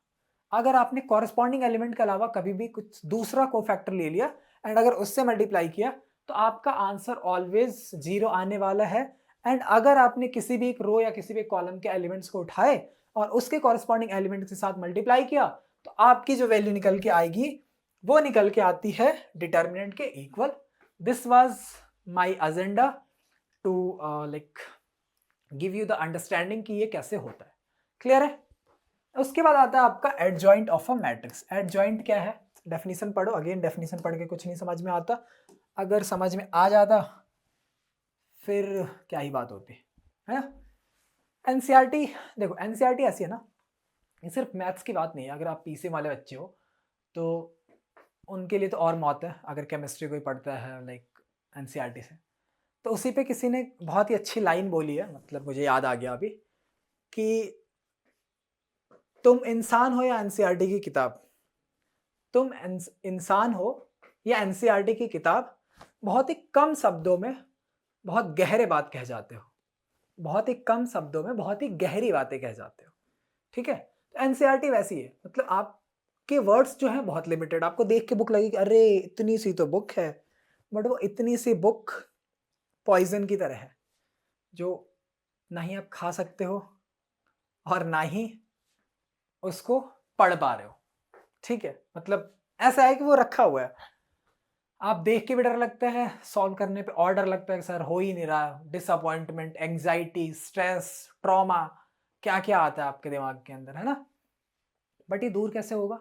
जैसे जैसे आप उसको उठाओगे, उसकी धूल हटाओगे एनसीईआरटी के ऊपर से, और एक एक क्वेश्चन आप करते जाओगे करते जाओगे। हाँ, आप लैग करोगे, yes this is very normal. And मैं अगेन बहुत सारे स्टूडेंट्स को बोलता हूँ कि आप करो तो सही, गलत हो जाएगा कोई बात नहीं। आपका जैसे क्वेश्चन गलत होगा ना, आपका मन करेगा यार बंद करते हैं। अगर वही आपका एक क्वेश्चन हो गया, फिर दोबारा हो गया, दूसरा, आपका इंटरेस्ट आएगा। मैथ्स ऐसा सब्जेक्ट है ना, आपको मजा आएगा कि अच्छा और क्वेश्चन करते हैं और करते हैं और करते हैं और करते हैं। बट अगर आप फंसते हो ना, तो उस चीज से कैसे ओवरकम करके बाहर निकलना है, अगले सवाल पे कैसे जाना है, ये आर्ट है। और अगर आप इस आर्ट को सीख गए then you are the artist of your own life.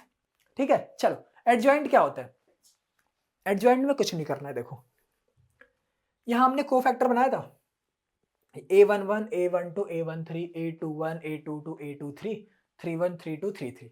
अगर मैं इन सबको कंबाइन कर लेता एंड एक अरेंजमेंट के फॉर्म में लिख लेता तो क्या एक मैट्रिक्स हो जाती 3/3। अगर मैं इन को फैक्टर के एलिमेंट्स जो आई एलिमेंट्स आए, अगर मैं इनको अरेंज करके एक ऑर्डर के अंदर रख लेता तो क्या वो मैट्रिक्स हो जाता? यस।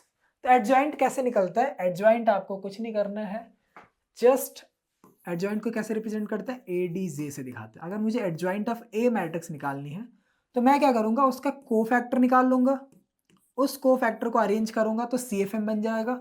CFM बोले तो कोफैक्टर मैट्रिक्स। ठीक है? क्या बन जाएगा? Cofactor matrix. और उस कोफैक्टर मैट्रिक्स का आपको क्या कर लेना है? ट्रांसपोज कर लेना है। तो आपका उस जो कोफैक्टर मैट्रिक्स का ट्रांसपोज आएगा वही वैल्यू होगी एडजॉइंट की। क्लियर है क्या? यस। लेकिन एक क्रिस्प भी है कि अगर आपके पास 2/2 ऑर्डर का कोई मैट्रिक्स है तो आप उसमें आंख बंद करके सवाल बना सकते हो। ठीक है? आंख बंद करके आप उसका आंसर बता दोगे, आंख बंद करके। पहले इस मेथड से देखते हैं, फिर आपको मैं उस मेथड से समझाता हूँ। अगर आपके पास लेट्स सपोज एक कोई 2/2 ऑर्डर मैट्रिक्स है 2 4 7 1, इसका आप पहले कोफैक्टर मैट्रिक्स बताते हैं। कोफैक्टर के लिए देखो आपको क्या निकालना पड़ता, माइनर ना चाहते हुए भी निकालना पड़ता। M11 M12 कितना आएगा? M11 first row first column 1 आ जाता। M12 कितना आ जाता? 7 आ जाता। M21 कितना आता? Second row first column 4। M22 कितना आता? Second row second column 2। M आप ये निकाल लेते हैं माइनर। उसके बाद आप कोफैक्टर पे आते। A11 इवन है एज इट इज आएगा 1, A12 ऑड है माइनस का 7 हो जाएगा, A21 ऑड है माइनस का 4 हो जाएगा, A22 as it is plus का 2 हो जाएगा। अब ये एक मैट्रिक्स बन गया। इस मैट्रिक्स को आप अरेंज करते हैं। यहां लिखो क्या? Yes, A11 1 2 1 minus 7 minus 4 2, and इसका आप क्या कर देते? ट्रांसपोज करते। तो क्या मिलता है आपको? 1 माइनस 7 माइनस 4 2। तो ये हो जाती है आपकी एडजॉइंट ऑफ ए की वैल्यू। ठीक है? अभी आप इसको नोट करके रखो। देखो आप इसी चीज को कैसे आंख बंद करके बिल्कुल बताओगे। 1 -4 7 2 आया है, ठीक है, -7 2 सॉरी -7 2। अब 2, ये देखो ये जो ट्रिक है ना ये सिर्फ 2x2 ऑर्डर के लिए काम करती है। तो अगर आपके पास कभी 2x2 ऑर्डर का मैट्रिक्स दिया हो और उसका डिटरमिनेंट आपसे पूछ ले तो बिल्कुल ही आसानी से बता सकते हो। क्या करना है आपको, ए मैं पहले जनरल फॉर्म में लिखता हूं, A11 है, A12 है, A21 है, A22 है। आपको इनको कर लेना है इंटरचेंज, A11 जो है और A22 है, इनको क्या कर लेना है, क्या करना है, इनको कर लेना है इंटरचेंज। ठीक है, इंटरचेंज कैसे करेंगे आप बताइए मेरे को। अगर आपको इंटरचेंज करना है, ये मैट्रिक्स मैंने क्या दिया था, ये इंटरचेंज करना मतलब A22 की जगह A11 चला जाएगा, A11 की जगह A22 आ जाएगा। इसको आपको कर लेना है इंटरचेंज। एंड बाकी जो वैल्यू है ये वाली A12 एंड 21 वाली, इसका आपको कर लेना है साइन चेंज। अगर प्लस का है तो माइनस लगा देना है, माइनस का है तो प्लस लगा देना है। क्लियर है क्या। इस एग्जांपल से देखो कहाँ था ये, 2471 था, 2471 ये मैट्रिक्स आपका 2471। क्या करना है आपको, इधर से उठाया पहले, इसको इंटरचेंज करो, तो इसका एडजॉइंट ऑफ ए मैं कैसे लिखूंगा, एडजॉइंट ए इक्वल्स टू ये 1 ये 2, और इनको एज इट इज रख के साइन का चेंज कर देना है, -4 7। ये आ गया आपका एडजॉइंट। अभी हमने सॉल्व किया था, ये सेम आया था क्या देखना, 1 -4 -7 2। अरे मैया ये क्या हो गया जी, ये तो सही आ गया। ठीक है क्या, तो 2x2 ऑर्डर के लिए यही ट्रिक लगाओगे। देखो 3x3 के लिए ये ट्रिक नहीं काम करेगी, मतलब 3x3 के लिए कोई ट्रिक नहीं है इनफैक्ट। तो आपको 2x2 ऑर्डर के लिए क्या करना है, ये ट्रिक लगाना है। आप इतने बहुत ही ज्यादा ये जो कैलकुलेशन ना उससे बच जाओगे अगर एमसीक्यू के अंदर पूछा है आपसे तो। ठीक है, 3x3 के लिए तो अगेन आपको उस पूरे का कोफैक्टर मैट्रिक्स निकालना पड़ेगा, उस पूरे के पूरे कोफैक्टर मैट्रिक्स का ट्रांसपोज करना पड़ेगा। एंड जब ट्रांसपोज होगा, नहीं एक्सपोज नहीं, ट्रांसपोज होगा, तो मुझे एडजॉइंट की वैल्यू मिल जाएगी। क्लियर है क्या, यस क्लियर है। कर पाओगे आप, यस कर पाएंगे, बिल्कुल कर पाएंगे, क्यों नहीं कर पाएंगे। चलो कैसा है जोश आप लोगों का, हाउ इज द जोश बॉस, जल्दी से बता दो मेरे को, हाउ इज योर जोश and how are you all. अभी तक कैसे हो, मतलब सही स्थिति में हो, पानी वानी पी लो अगर थोड़ा सा तुम्हें दिक्कत हो रहा हो तो, है ना। अभी ज़्यादा टाइम हुआ नहीं है यार, अभी आई थिंक 1 घंटे हुए आप लोगों को ना, 1 घंटे के आसपास हुआ। यस, तो 1 घंटे तो बहुत ही कम है ना, आप आराम से इसको कर सकते हो एडजस्ट। नेक्स्ट क्या है आपके पास, नेक्स्ट एक थ्योरम गिवन है। थ्योरम क्या है कि अगर आपके पास कोई मैट्रिक्स ए है एंड उसका एडजॉइंट ए है, तो ए इंटू एडजॉइंट ऑफ ए, आपको ये दिख नहीं रहा होगा, मैं थोड़ा बड़ा लिख देता हूँ, ए इंटू एडजॉइंट ऑफ ए करो, या फिर एडजॉइंट ऑफ ए को ए से मल्टीप्लाई कर दो, इन दोनों की वैल्यू सेम आती है। ए इंटू एडजॉइंट ऑफ ए करो या एडजॉइंट ऑफ ए इंटू ए करो, दोनों की वैल्यू आपकी क्या आएगी, सेम आएगी। एंड ये दोनों भी किसके इक्वल आता है, ये इक्वल आता है डिटर्मिनेंट ऑफ ए इंटू आई के इक्वल। ठीक है, इसको प्रूव करके देखें क्या, यस करते हैं। अभी एक हमने जो क्वेश्चन लिया था ना उसी पे करते हैं, हमने एडजॉइंट भी निकाला था, 2471 है। ठीक है, ए मैट्रिक्स हमने लिया एग्जाम्पल के तौर पे, ए मैट्रिक्स हमारा 2471। आपको इसका एडजॉइंट निकालना है, बताओ, अब बिना पीछे देखे बताओ एडजॉइंट ए कैसे निकालते। इसका आप इंटरचेंज करते, ये 1 हो जाता, ये 2 हो जाता, इनका आप साइन चेंज करते हैं, -4 -7। आपको क्या करना है, ए इंटू एडजॉइंट ऑफ ए का मल्टीप्लाई करना है। कैसे करोगे, ए इंटू एडजॉइंट ऑफ ए क्या आएगा, देखो फर्स्ट रो, इधर देखो, इधर दिखाई मैं नहीं दे रहा हूँ, अब दिखाई दूंगा। फर्स्ट रो उठाया, फर्स्ट रो उठा के फर्स्ट कॉलम पे लगाओ, क्या आएगा, फर्स्ट रो उठाया फर्स्ट कॉलम पे, तो क्या बनेगा बताओ। ए इंटू एडजॉइंट ऑफ ए की वैल्यू अगर लिखो आप तो क्या निकल के आएगी, फर्स्ट रो फर्स्ट कॉलम, 2 1 जा 2 एंड माइनस का 49, मैं डायरेक्टली लिख दूँ क्या, -47। यस, कोई दिक्कत नहीं होनी चाहिए, ये आप लोग को क्लियर होगा। फर्स्ट रो उठाया सेकंड कॉलम पे, 2 इंटू -4 माइनस का 8 एंड प्लस का 8, कितना हो जाएगा, 0 हो जाएगा। क्लियर है, ओके। ये उठाओ यहाँ लगाओ, 7 1 जा 7, 7 1 जा 7 एंड माइनस का 7 0। सेकेंड रो सेकेंड कॉलम 7 4 जा माइनस का 28 एंड प्लस का 2 कितना आएगा माइनस का 26 आया। ये क्या आया a into adjoint of a की वैल्यू आई। क्लियर है? ओके ये मुझे कुछ थोड़ी सी गड़बड़ क्यों लग रही है एक बार चेक कर लो क्या मैं 7 minus 28 and plus 2 minus 26 yes ठीक है। चलो देखते हैं a into adjoint of a। Adjoint of a into अगर a लिखता मैं तो क्या आता एडजॉइंट ऑफ a इंटू में a क्या मुझे सेम मिलता। देखो अब यहाँ से ये फर्स्ट रो बन जाएगा। फर्स्ट रो उठाओ फर्स्ट कॉलम पे लगाओ क्या बनेगा 1 2 जा 2 2 माइनस का 28 तो माइनस का 26। ये कैसे हो रहा है गाइज ऐसा तो नहीं होना चाहिए। ऐसा क्यों हो रहा है कि ये सेम सेम नहीं आ रहा है।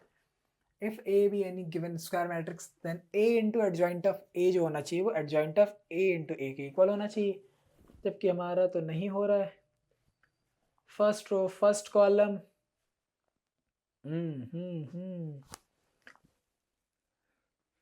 2 1 जा 2 यस यस यस यस ठीक है। हमने थोड़ी सी गड़बड़ी कर दी है। क्या किया देखो जब हम a into adjoint of a कर रहे थे तो ये फर्स्ट रो है ना ये फर्स्ट रो ये फर्स्ट कॉलम तो 2 1 जा 2 2 माइनस 28 यस जैसा मैं कह रहा था कि गड़बड़ी लग रही है मेरे को। ये यहाँ आता ना उल्टा पहले मतलब हमने इसको मल्टीप्लाई कर दिया था माइनस 26 हमने a into adjoint of a करने की बजाय a into adjoint of a करने की बजाय adjoint of a into a ही कर दिया था। ये फर्स्ट रो देखो फिर से कर लो कोई नहीं। फर्स्ट रो फर्स्ट कॉलम 2 1 जा 2 माइनस का 28 माइनस का 26 आएगा ये 0 हो जाएगा। ये उठाओ सेकेंड रो फर्स्ट कॉलम ये भी 0 हो जाएगा। Second row second column 7 into minus 4 minus का 28 एंड यहाँ प्लस का 2 दिया आएगा माइनस का 26 ठीक है। ओके इसको देखो एडजॉइंट ऑफ a इंटू ए ये किया था। चलो फर्स्ट रो फर्स्ट कॉलम कर लिया। अब ये उठाओ first row second column 1 into 4 minus 4 into 1 0। Second row उठाओ सेकेंड रो यहाँ देखो second row first column minus 14 and plus 14 0। Second row second column minus का 28 प्लस का 2 माइनस 26। क्या ये दोनों इक्वल आया a into adjoint of a और adjoint of a into a क्या दोनों इक्वल आ रहा है। यस इक्वल आ रहा है। और ये भी फर्दर किसके इक्वल आएगा डिटर्मिनेंट ऑफ a के।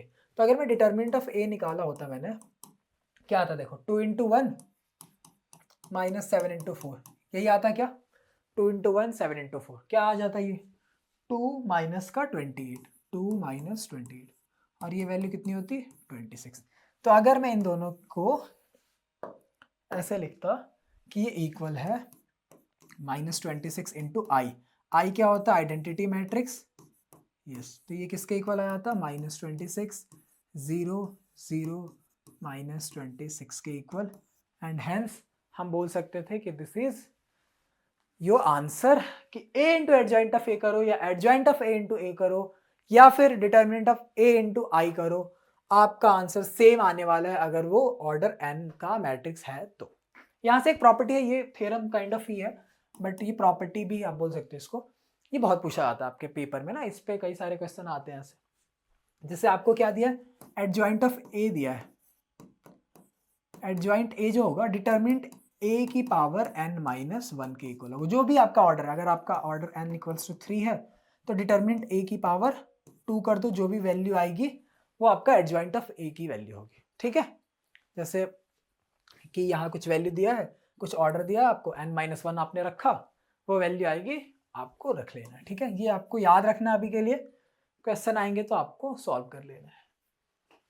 नेक्स्ट ये भी है आपका PYQ CBSE 2021 के अंदर पूछा गया था ये सवाल। मैट्रिक्स A गिवन है इसमें आपको एडजॉइंट ऑफ A का ये क्या है ये याद आ रहा है ट्रांसपोज कर रहा है। तो एडजॉइंट निकालने के लिए आपको क्या करना पड़ेगा कोफैक्टर मैट्रिक्स का ट्रांसपोज होगा एडजॉइंट बट आपने 2x2 ऑर्डर के लिए एक ट्रिक सीखी है ठीक है। ट्रिक अप्लाई कर सकते हो यस कैसे होगा सर तो आपको इनको क्या करना है इनको करना है इंटरचेंज तो यहाँ आ जाएगा 7 यहाँ आ जाएगा 2 एंड इनका करना है आपको साइन चेंज तो यहाँ आएगा 11 यहाँ आएगा -5 हो गया क्या ये एडजॉइंट ऑफ A आ गया। ये किसकी वैल्यू है आपकी एडजॉइंट ऑफ A की।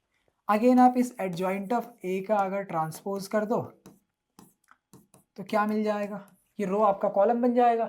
तो क्या आएगा 7 कॉमा -5 कॉमा नहीं था ये, सॉरी, एंड 11 2, ये रो आपका कॉलम बन गया, ये रो आपका कॉलम बन गया। तो एडजॉइंट ऑफ ए की वैल्यू आ गई आपकी 7 11 -5 एंड 2। क्लियर है, इजी पीजी लग रहा है एडजॉइंट। यस, क्वेश्चन भी कर लिया आपने। अगेन अगला सवाल है इनवर्स का। अभी इनवर्स तो हमने पढ़ा नहीं, एक सेकेंड, इनवर्स, ओके ठीक है, इनवर्स यहीं पे लिखा होगा I think. Adjoint of a matrix, guys क्या हो गया है, इसको थोड़ा मुझे इधर उधर करना पड़ेगा। यस, इनवर्स ये रहा, अभी हमें पढ़ना है, उसके बाद हम करेंगे क्वेश्चन को। ठीक है, चलो पहले इसी पे आते हैं। इनवर्स कैसे निकालते हैं। Square matrix A is invertible, ये आपने पढ़ा था मैट्रिसेस, अगर आपको याद हो तो लास्ट टॉपिक था इन्वर्टिबल मैट्रिसेस। तो इन्वर्टिबल मैट्रिसेस कब होती थी, अगर एक ए मैट्रिक्स है एक बी मैट्रिक्स है, इन दोनों का multiply A B D A के इक्वल है एंड ये फर्दर आई के इक्वल है, तो इस केस में हम बोलते थे कि B is the inverse of A या फिर A is the inverse of B, बोलते थे। यस, बोलते थे। ठीक है, अब जब ये बोलते थे तो वहां पे कुछ प्रॉपर्टीज भी पड़ी थी कि ए इनवर्स का इनवर्स आपका -a के इक्वल होता है। ये आपको याद रखना है कि जो प्रॉपर्टी थी कि अगर ए इनवर्स है, इसका इनवर्स निकाल दो तो ये वापस से ए के इक्वल होता है। अगर ए बी है, ए बी का इनवर्स आप निकालो तो ये इक्वल होता है बी इनवर्स इनटू में ए इनवर्स। ये कुछ प्रॉपर्टीज थी, ठीक है।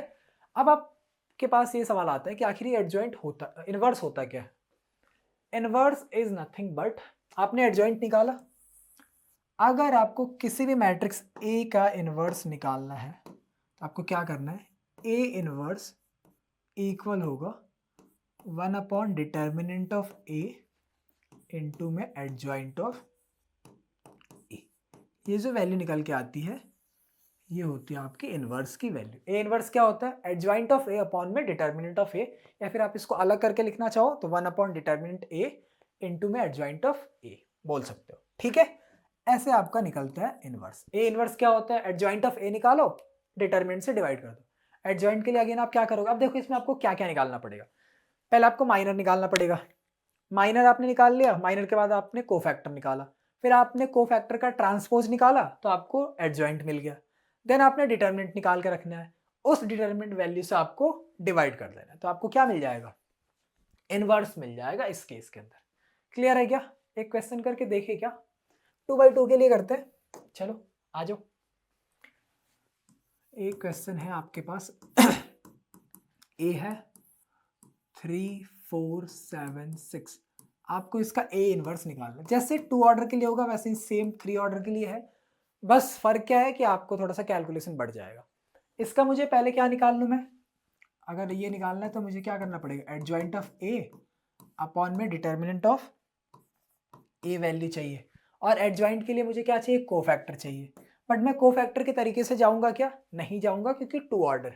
तो मैं डायरेक्टली एडजॉइंट ऑफ ए कैसे लिख सकता हूँ, एडजॉइंट ऑफ ए इक्वल होगा, इसको चेंज किया 6 3, इसका साइन चेंज किया -7 -4।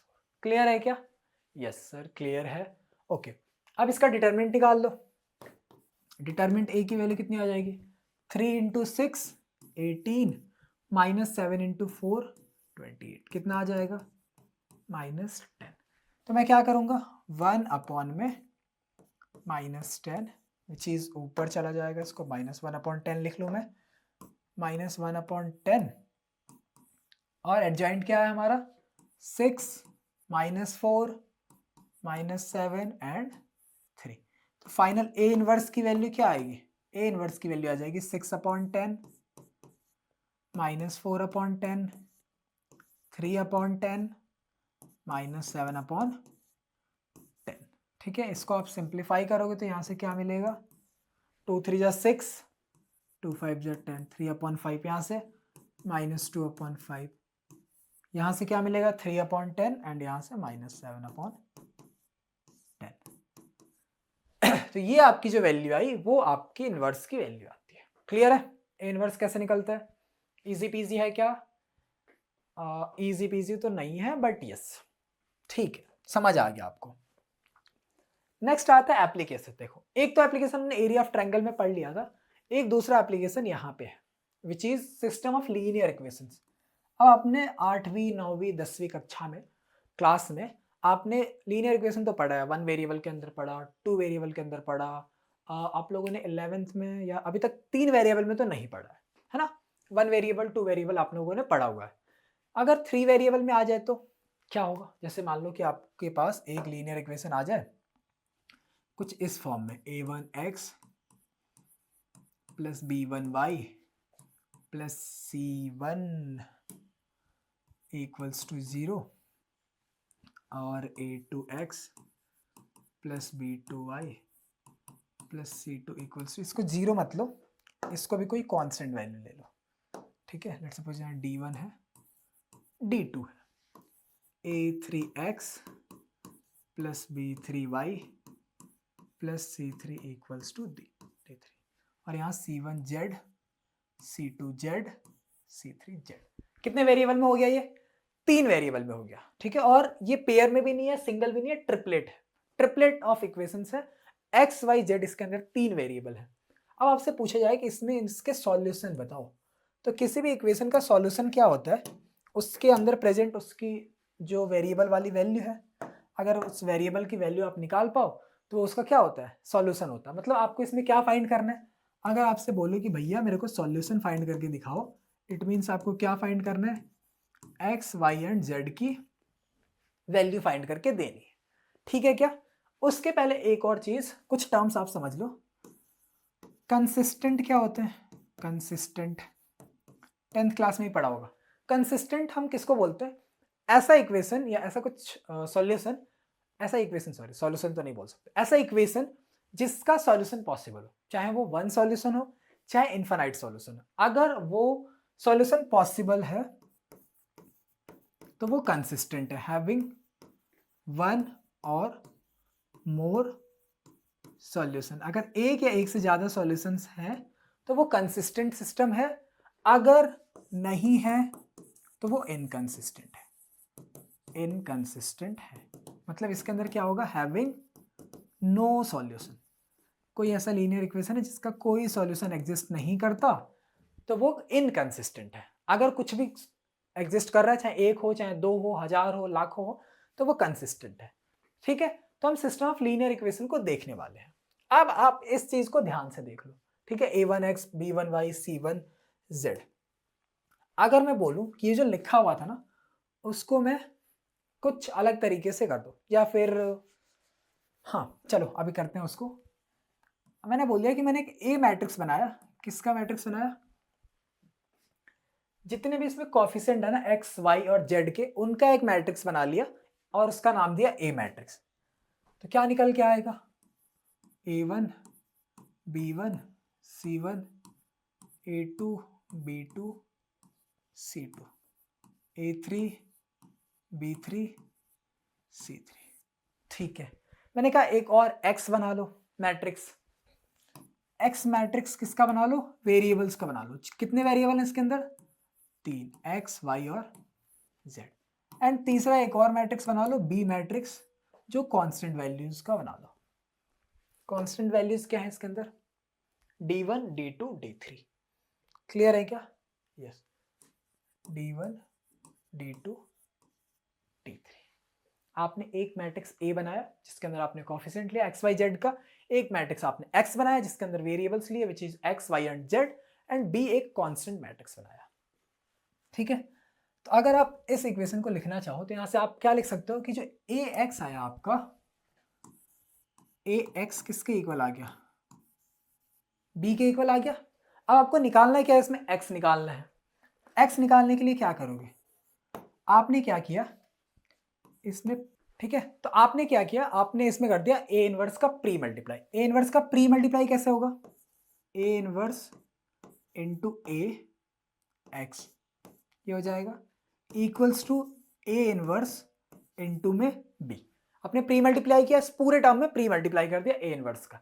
अब यहां से आप इसको ऐसे लिख सकते हो, ए इनवर्स इंटू ए इंटू में ए इनवर्स एक्स, या ऐसे कर लो, एक सेकेंड,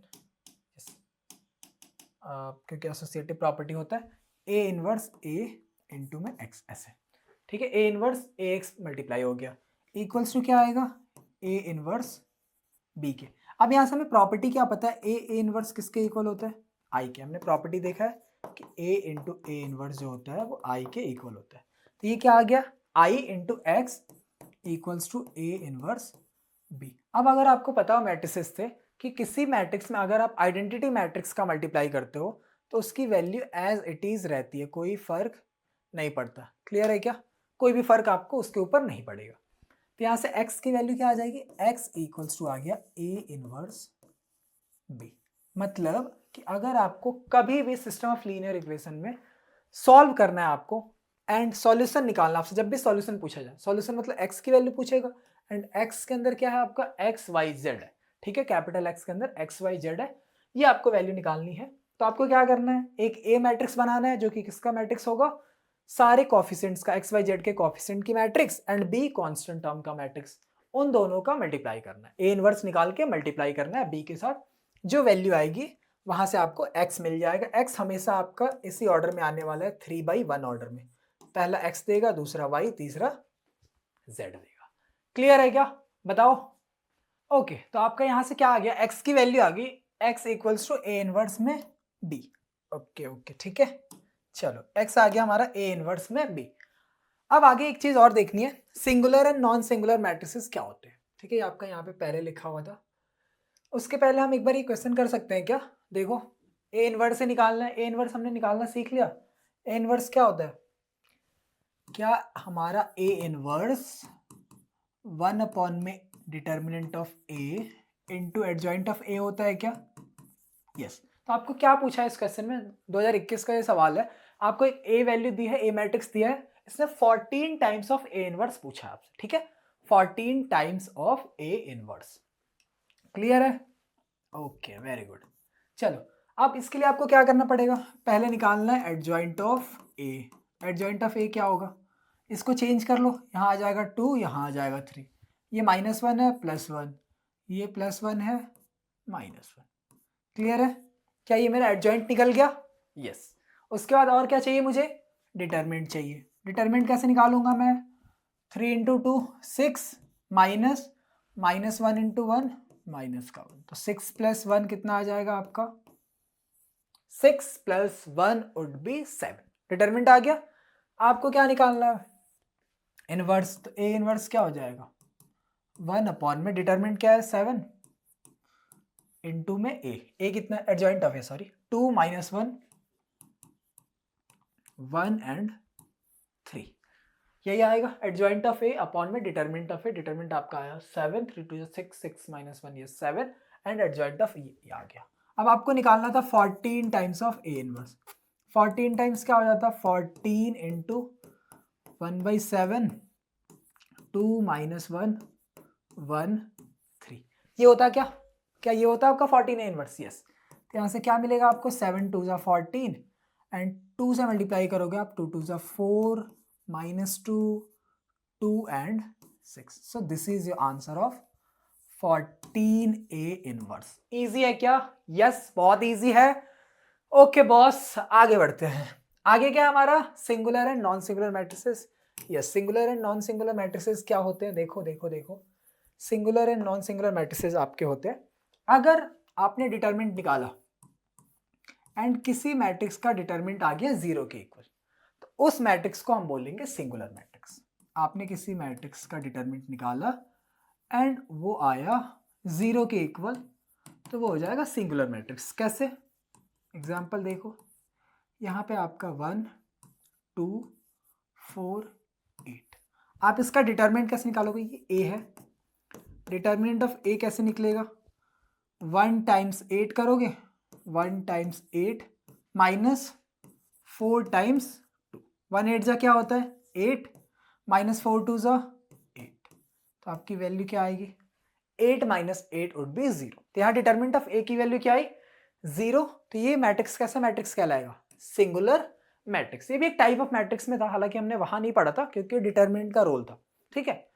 उसके बाद से नॉन सिंगुलर क्या होते हैं, अगर आपने डिटरमिनेंट ए निकाला और वो नॉन जीरो आ गया, मतलब जीरो के अलावा कोई भी वैल्यू आ गई, तो वो आपका नॉन सिंगुलर मैट्रिक्स हो जाएगा। जैसे में ए क्या है, ए है आपका 2 4 7 6, तो डिटरमिनेंट ए निकालो, क्या आ जाएगा 2 6 12 माइनस 7 4 28, क्या वैल्यू आया -6। क्या डिटरमिनेंट ए नॉन जीरो है? यस नॉन जीरो है, इसीलिए नॉन सिंगुलर मैट्रिक्स होगा। क्लियर है क्या? यस। तो singular matrix and non singular matrix क्या होते हैं, क्लियर है? ओके बॉस, आगे बढ़ते हैं हम। आगे क्या था कि हमने इनवर्स तो देख ही लिया, यहां से देखते चलो। इनवर्स हमने देख लिया, इनवर्स के बाद हमने सिस्टम ऑफ लीनियर इक्वेशन देखा था। सिस्टम ऑफ लीनियर इक्वेशन में x equals to A inverse b मिल चुका था। अब यहां से एक और रिजल्ट ध्यान से देखना, x equals to A inverse b, ये है x equals to A inverse of b। A inverse की जगह मैं क्या लिख सकता हूं ऐसे लिख दो, एडजॉइंट ऑफ a अपॉन में डिटर्मिनेंट ऑफ a इनटू में b लिख दो। क्या? क्योंकि इनवर्स किसके इक्वल होता है, 1 upon a into adjoint of a। Clear है? Okay fine, very good. अब बताओ कि अगर 3 केसेज है, केस 1, अगर आपका डिटर्मिनेंट नॉन जीरो हुआ, मतलब नॉन सिंगुलर मैट्रिक्स है, तो उस केस में आपका सॉल्यूशन क्या निकल के आएगा? अगर आपका डिटर्मिनेंट ए है, वो नॉन जीरो है, उस केस में आपका सॉल्यूशन क्या निकलेगा? जल्दी से बता दो मेरे को, उस केस में आपका सॉल्यूशन क्या निकलने वाला है? अगर डिटरमिनेंट ए की वैल्यू आपको नॉन जीरो मिल रही है तो क्या मिलेगा? यहाँ नॉन जीरो है, कुछ वैल्यू होगी 2 4 5 6, उसमें ले लेते हैं, ऊपर भी कुछ निकालोगे आपको कुछ ना कुछ वैल्यू मिलेगी। तो यहाँ से आपका जो सॉल्यूशन आएगा वो आएगा यूनिक सॉल्यूशन। अगर जब भी आपके पास नॉन सिंगुलर मैट्रिक्स है, उस केस में आप जब भी इनवर्स निकालोगे तो इनवर्स जो होंगे उसके यूनिक होंगे। क्लियर है? ओके। केस 2, अगर आपका मैट्रिक्स सिंगुलर है तो क्या उस केस में आपका सॉल्यूशन निकलेगा ही नहीं? देखो, अगर डिटरमिनेंट ऑफ ए जीरो हो गया, अगर ये जीरो हो गया, लेट्स सपोज ऊपर कुछ भी वैल्यू आई, 7 आ गया, adjoint of A into B करके ना कुछ 7 वैल्यू आई है, अपॉन जीरो किया, तो क्या 1 अपॉन जीरो डिफाइंड होता है क्या? नहीं होता है डिफाइंड। ठीक है, तो क्या इस केस में इनवर्स डिफाइंड है? नहीं डिफाइंड है। देखते हैं। अब इस केस में दो चीजों में डिवाइड हो जाता है। अगर आपका डिटरमिनेंट ऑफ ए जीरो है एंड इसके साथ साथ क्या है, आपका जो adjoint of A into adjoint of B into B की जो वैल्यू है ये भी जीरो है, तब क्या होगा? देखो, ये जीरो हो गया, डिटरमिनेंट ए जीरो हो गया एंड ऊपर वाली भी वैल्यू जीरो होगी। तो आपने लिमिट में पढ़ा होगा कि 0 अपॉन 0 जो है इसको हम लिमिट से सॉल्व कर सकते हैं। 0 अपॉन 0 वाली जो वैल्यू होती है, क्या उसको हम लिमिट से सॉल्व कर सकते हैं? यस कर सकते हैं। तो इस केस में आपका सॉल्यूशन मे और मे नॉट बी डिफाइंड होगा, मे और मे नॉट बी डिफाइंड होगा। आपका इस केस में सॉल्यूशन आ भी सकता है, नहीं भी आ सकता है, may be consistent, may be inconsistent. Clear है? केस 3 क्या है कि अगर आपका डिटरमिनेंट ऑफ ए जीरो आ गया, मतलब नॉन सिंगुलर, एंड इसकी जो value I adjoint of A into में बी, ये नॉन जीरो है। अब देखो, ऊपर नॉन जीरो, कोई सा भी नॉन जीरो नंबर, ये नॉन जीरो नंबर था एंड नीचे जीरो आ रहा था। इस केस में तो आपका सीधा सीधा दिख रहा है नॉट डिफाइंड, मतलब कोई सॉल्यूशन नहीं है, मींस नो सॉल्यूशन। अगर आपका ऐसा है तो इस केस में कोई सॉल्यूशन एग्जिस्ट नहीं करेगा। तो आप यहां से भी देख के बता सकते हो, आपसे पूछा जाए कंसिस्टेंसी और इनकंसिस्टेंसी के बारे में, तो आप ये चीजें निकाल के भी पता कर सकते हो। अगर डिटरमिनेंट ए नॉन जीरो है उस केस में तो बहुत ही आसानी से आपका सॉल्यूशन निकलेगा, अच्छा खासा सॉल्यूशन निकल जाएगा। अगर डिटरमिनेंट ऑफ ए जीरो है एंड ऊपर वाली वैल्यू भी जीरो हो गई, तो उस केस में सॉल्यूशन आ भी सकता है, सॉल्यूशन नहीं भी आ सकता है। यूनिक मतलब आ सकता है, नहीं भी आ सकता है, यूनिक। इस केस में अगर डिटरमिनेंट ए जीरो है, ऊपर वाली वैल्यू नॉन जीरो है, तो उस केस में वो नॉट डिफाइंड होगा, मतलब कोई सा भी सॉल्यूशन नहीं मिलेगा। एंड इसी के बेसिस पे आपका सीबीएसई 2020 एंड 2018 दोनों ईयर में पूछा गया एक सवाल है, एंड ये आपका एनसीईआरटी का ही सवाल है। ठीक है, तो इस चैप्टर की एनसीईआरटी, ये मतलब इस पर्टिकुलर एक्सरसाइज जो है ना, ये टॉपिक की जो एक्सरसाइज है वो आपके लिए काफी इंपॉर्टेंट है, क्योंकि सीधे सीधे आपसे पूछ लिया जाता है। ठीक है, क्या बोला है इसमें, एक गिवन है, इसमें आपको ए इनवर्स निकालना है एंड देन उसी ए इनवर्स का यूज करके सॉल्व करना है सिस्टम ऑफ लीनियर इक्वेशन को। तो क्लियर है क्या, अगर एक्स आपको निकालना है, अगर इसको सॉल्व करना है, तो ए इनवर्स जब आप एक बार ही निकाल लोगे, उसका मल्टीप्लाई कर दोगे बी के साथ, तो क्या मुझे एक्स वाई जेड की वैल्यू मिल जाएगी? यस, मिल जाएगी। चलो एक बार ही करते हैं हम, इसका ए इनवर्स कैसे निकलेगा। अब देखो, ए इनवर्स निकालने में बहुत ही ज्यादा मुश्किल आने वाली है, कोई नहीं, we are ready for that. सबसे पहले इनवर्स निकालने के लिए आपको चाहिए एडजॉइंट, एडजॉइंट के लिए चाहिए आपको कोफैक्टर, कोफैक्टर के लिए चाहिए आपको माइनर। तो स्टार्ट कहां से होगा, माइनर से होगा।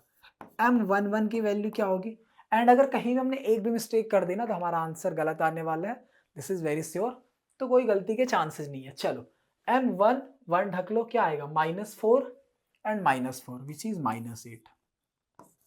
m12 कितना आएगा, फर्स्ट रो सेकंड कॉलम, -6 -6, एक सेकेंड, ये हमारा सही था क्या, फर्स्ट -4 +4 नहीं था सही, देखा देखा देखा, ये देखो, इसलिए मैं लिख लिख के कर रहा हूं ताकि हमसे भी कोई गलती ना हो। देखो first row first column, 2 into -2 कितना आया, -4 एंड -1 इंटू -4, ये देखो -4 +4 क्या बन जाएगा, ये 0 बन जाएगा, यस 0 हो जाएगा। 1 2 देखो, first row second column, 3 into -2 -6 minus, first row second column -6 and -4, तो क्या बन जाएगा, -2। m13 क्या आएगा आपका, फर्स्ट रो थर्ड कॉलम, 3 1 जा 3 -2, 3 -2 1 आएगा। क्लियर है क्या, ऐसे ही मैं m21 निकालू, yes m21 second row first column, second row ढका, फर्स्ट कॉलम ढक दिया, -3 -2 क्या आएगा, 6 -5, तो 6 - 5 क्या आएगा, 1 आएगा। क्लियर है, ओके। m22 निकालो, क्या m22 second row second column, क्या बच जाएगा, सेकेंड रो सेकेंड कॉलम में, ये देखो इसको ढकना है, सेकेंड रो ढकना है, सेकेंड कॉलम ढकना है, तो क्या बचेगा, 2 इंटू -2 -4 एंड माइनस का 1 5 5, तो -9। m23 कितना आ जाएगा, सेकेंड रो एक second, yes second row third column, क्या बच जाएगा, 2 1 जा 2 -3, 2 -3 विच इज 5। क्लियर है, ओके। थर्ड रो का निकालो, m31 क्या आएगा, m31 third row first column, -3 into -4 12 and 12 minus का 10 क्या आएगा, 2 आएगा। m32 क्या आएगा, थर्ड रो, या देखो third row second column, 2 into -4 -8 -15 minus का 23। m33 कितना आएगा, थर्ड रो थर्ड कॉलम, 2 2 जा 4 -9 विच इज 30। हमने माइनर निकाल लिया सारा, यस माइनर निकाल लिया। यहीं पे मैं को फैक्टर लिख लेता हूँ ताकि मुझे आसानी होगी, बार बार पीछे ना देखना पड़े। a11 a12 a13 a21 a22 a23 and a31 a31 a32 and a33। ठीक है, लिख लूँ क्या, a11 देखो ऑड है, एज इट इज आएगा 0, हालांकि उससे कोई मतलब नहीं है, 0 है तो यहाँ 1 2 -2 है +2 हो जाएगा, 1 3 1 3 1 है 1 हो जाएगा, 2 1 में क्या होगा, 2 1 कितना है, 2 1 1 है -1 हो जाएगा, 2 2 में एज इट इज रहेगा -9, 2 3 में क्या हो जाएगा, 2 3 में प्लस का 5 है -5 हो जाएगा, 3 1 अगेन इवन है 2 रहेगा, 3 2 ऑड हो गया, -23 है +23 हो जाएगा, 3 3 इवन है एज इट इज 13 आ जाएगा। क्लियर है, ये मैंने निकाल लिया कोफैक्टर। ठीक है, अब इस कोफैक्टर का मैट्रिक्स बना दो, इसका CFM क्या बनेगा, एक 3 by 3 ऑर्डर मैट्रिक्स आ रही है, क्या आ रही है देखो, A11 12 13 क्या है 13 0 2 1 0 2 1 2 1 2 2 2 3 क्या आया, यस 1 3 सही था ना, यस यस सही है। यहाँ पे 2 1 2 2 2 3 1 -1 -9 -5 सारा माइनस में है, ओके -1 -9 -5 3 में 3 चेक करो, एक सेकेंड 3 में क्या आया 3 3 3 3 2 23 and 13 2 23 13 2 23 13 if I am not wrong, ये हमारा कोफैक्टर मैट्रिक्स आ गया। क्लियर है। अब मुझे अगर इसका एडजॉइंट निकालना है, मीन्स एडजॉइंट ऑफ ए, तो मैं इसका ट्रांसपोज कर दूंगा, CFM का ट्रांसपोज, इसका ट्रांसपोज करूंगा तो मुझे क्या मिलेगा, ये रो बन जाएगा कॉलम 0 2 1, ये बन जाएगा -1 -9 -5 2 23 12, ये आ गया क्या एडजॉइंट। ओके, अब हमें क्या निकालना बाकी है इसका, इसमें हमें अब निकालना है डिटरमिनेंट ऑफ ए। डिटरमिनेंट कैसे सॉल्व होगा, ये हमारा मैट्रिक्स है 2 -3 5, मैं इसको लिख भी लेता हूँ एक बारी, 2 -3 5, then we have 3 2 -4 1 1 -2, 3 2 -4 1 1 -2। ठीक है, इसका डिटरमिनेंट मैं फर्स्ट कॉलम से खोल रहा हूँ, फर्स्ट रो से, सॉरी पहले रो से, तो प्लस माइनस प्लस, तो 2 फर्स्ट रो फर्स्ट कॉलम को ढका, फर्स्ट रो फर्स्ट कॉलम को 2 × -2 -4 माइनस का -4, तो कितना हो जाएगा 0 हो जाएगा। ओके, और वैसे भी अगर मैं वैसे भी कर दूं, अगर A11 + A12 तब भी आ जाएगा, बट वो अभी आप लोगों को नहीं करा रहा मैं, तो माइनस माइनस यहाँ क्या हो जाएगा प्लस का 3, first row second column 3 × -2 -6 and 1 × मतलब -6 + 4, मैं डायरेक्टली लिख दूं -2 प्लस का क्या आएगा यहाँ पे 5 के साथ क्या, first row third column 3 -2 which is 1, 0 -2 1 0 -2 1 0 -2 1, yes 0 -2 1, ठीक है। अब यहाँ से वैल्यू क्या आ जाएगी, 2 × 0 0 -6 + 5, तो ये वैल्यू कितनी आ गई, -1 के इक्वल आ गई क्या, यस -1 के इक्वल आ रही है। क्लियर है क्या, -4 + 1 एक सेकेंड, कुछ सही है एक बारी देख लो, चेक करना जरा, 3 × -6 5 5 1 3 3 -2 1 5, यस। अगर मैं इसको एलिमेंट से देखूं तो A11 क्या था मेरा 2 0 -6 + 5, यस -1, ठीक है क्लियर है। इतना मैं चेक क्यों कर रहा हूँ, क्योंकि अगर यहाँ से थोड़ी सी भी गलती हो गई ना, तो आगे आपका सारा का सारा आंसर गलत आने वाला है। तो A इनवर्स फाइनली क्या आएगा आपका 1/-1 करना है, मतलब जो भी आपका एडजॉइंट आया उसमें बस नेगेटिव वैल्यू इंसर्ट हो जाएगी, तो 0 +1 -2 -2 +9 -23 -1 5 -12। क्लियर है क्या, ये आपकी A इनवर्स की वैल्यू है। ओके, यहां से हमने A इनवर्स निकाल लिया, पहला काम हमारा हो गया, फाइंड A इनवर्स, एक चीज कर ली। अब इस A इनवर्स की हेल्प से हमें इस सिस्टम ऑफ लीनियर इक्वेशन को सॉल्व करना है। तो यहां से आप ये बताओ, अगर आप A चेक करोगे तो A तो वही आएगा 2 -3 5 3 2 -4, सेम वैल्यू आ रही है। B क्या होता था, Ax = B, B ये वाली वैल्यू है क्या +11 -5 -3, 11 -5 -3, तो B की वैल्यू क्या है आपके लिए 11 -5 -3। अगर मैं इन दोनों का मल्टीप्लाई कर दूं, अब मुझे x निकालना, मीन्स XYZ निकालना है, तो क्या मैं A इनवर्स का मल्टीप्लाई करूंगा B के साथ, और ये इनवर्स हमारा ये रहा, B ये रहा, यहाँ पे कर ले क्या, नहीं कर सकते आई थिंक, एक पेज ऐड करते हैं, यस। A इनवर्स की वैल्यू क्या है, A इनवर्स की वैल्यू आई है आपकी A inverse is 0 1 minus 2, 0 1 minus 2. Then we have minus 2 9 minus 23, minus 2 9 minus 23, and then we have minus 1 5 minus 12, minus 1 5 minus 12. And b कितना है? b था हमारा, b की वैल्यू है 11 minus 5 minus 3.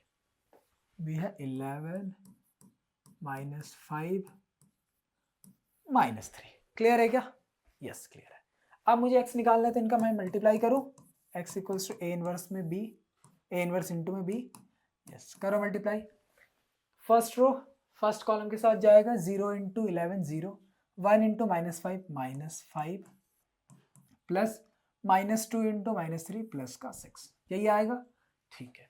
Second row first column minus 2 into 11 minus 22, 9 into minus 5 minus 45, minus 23 into plus ये 3, minus 23 into 3 हो गया plus का 69.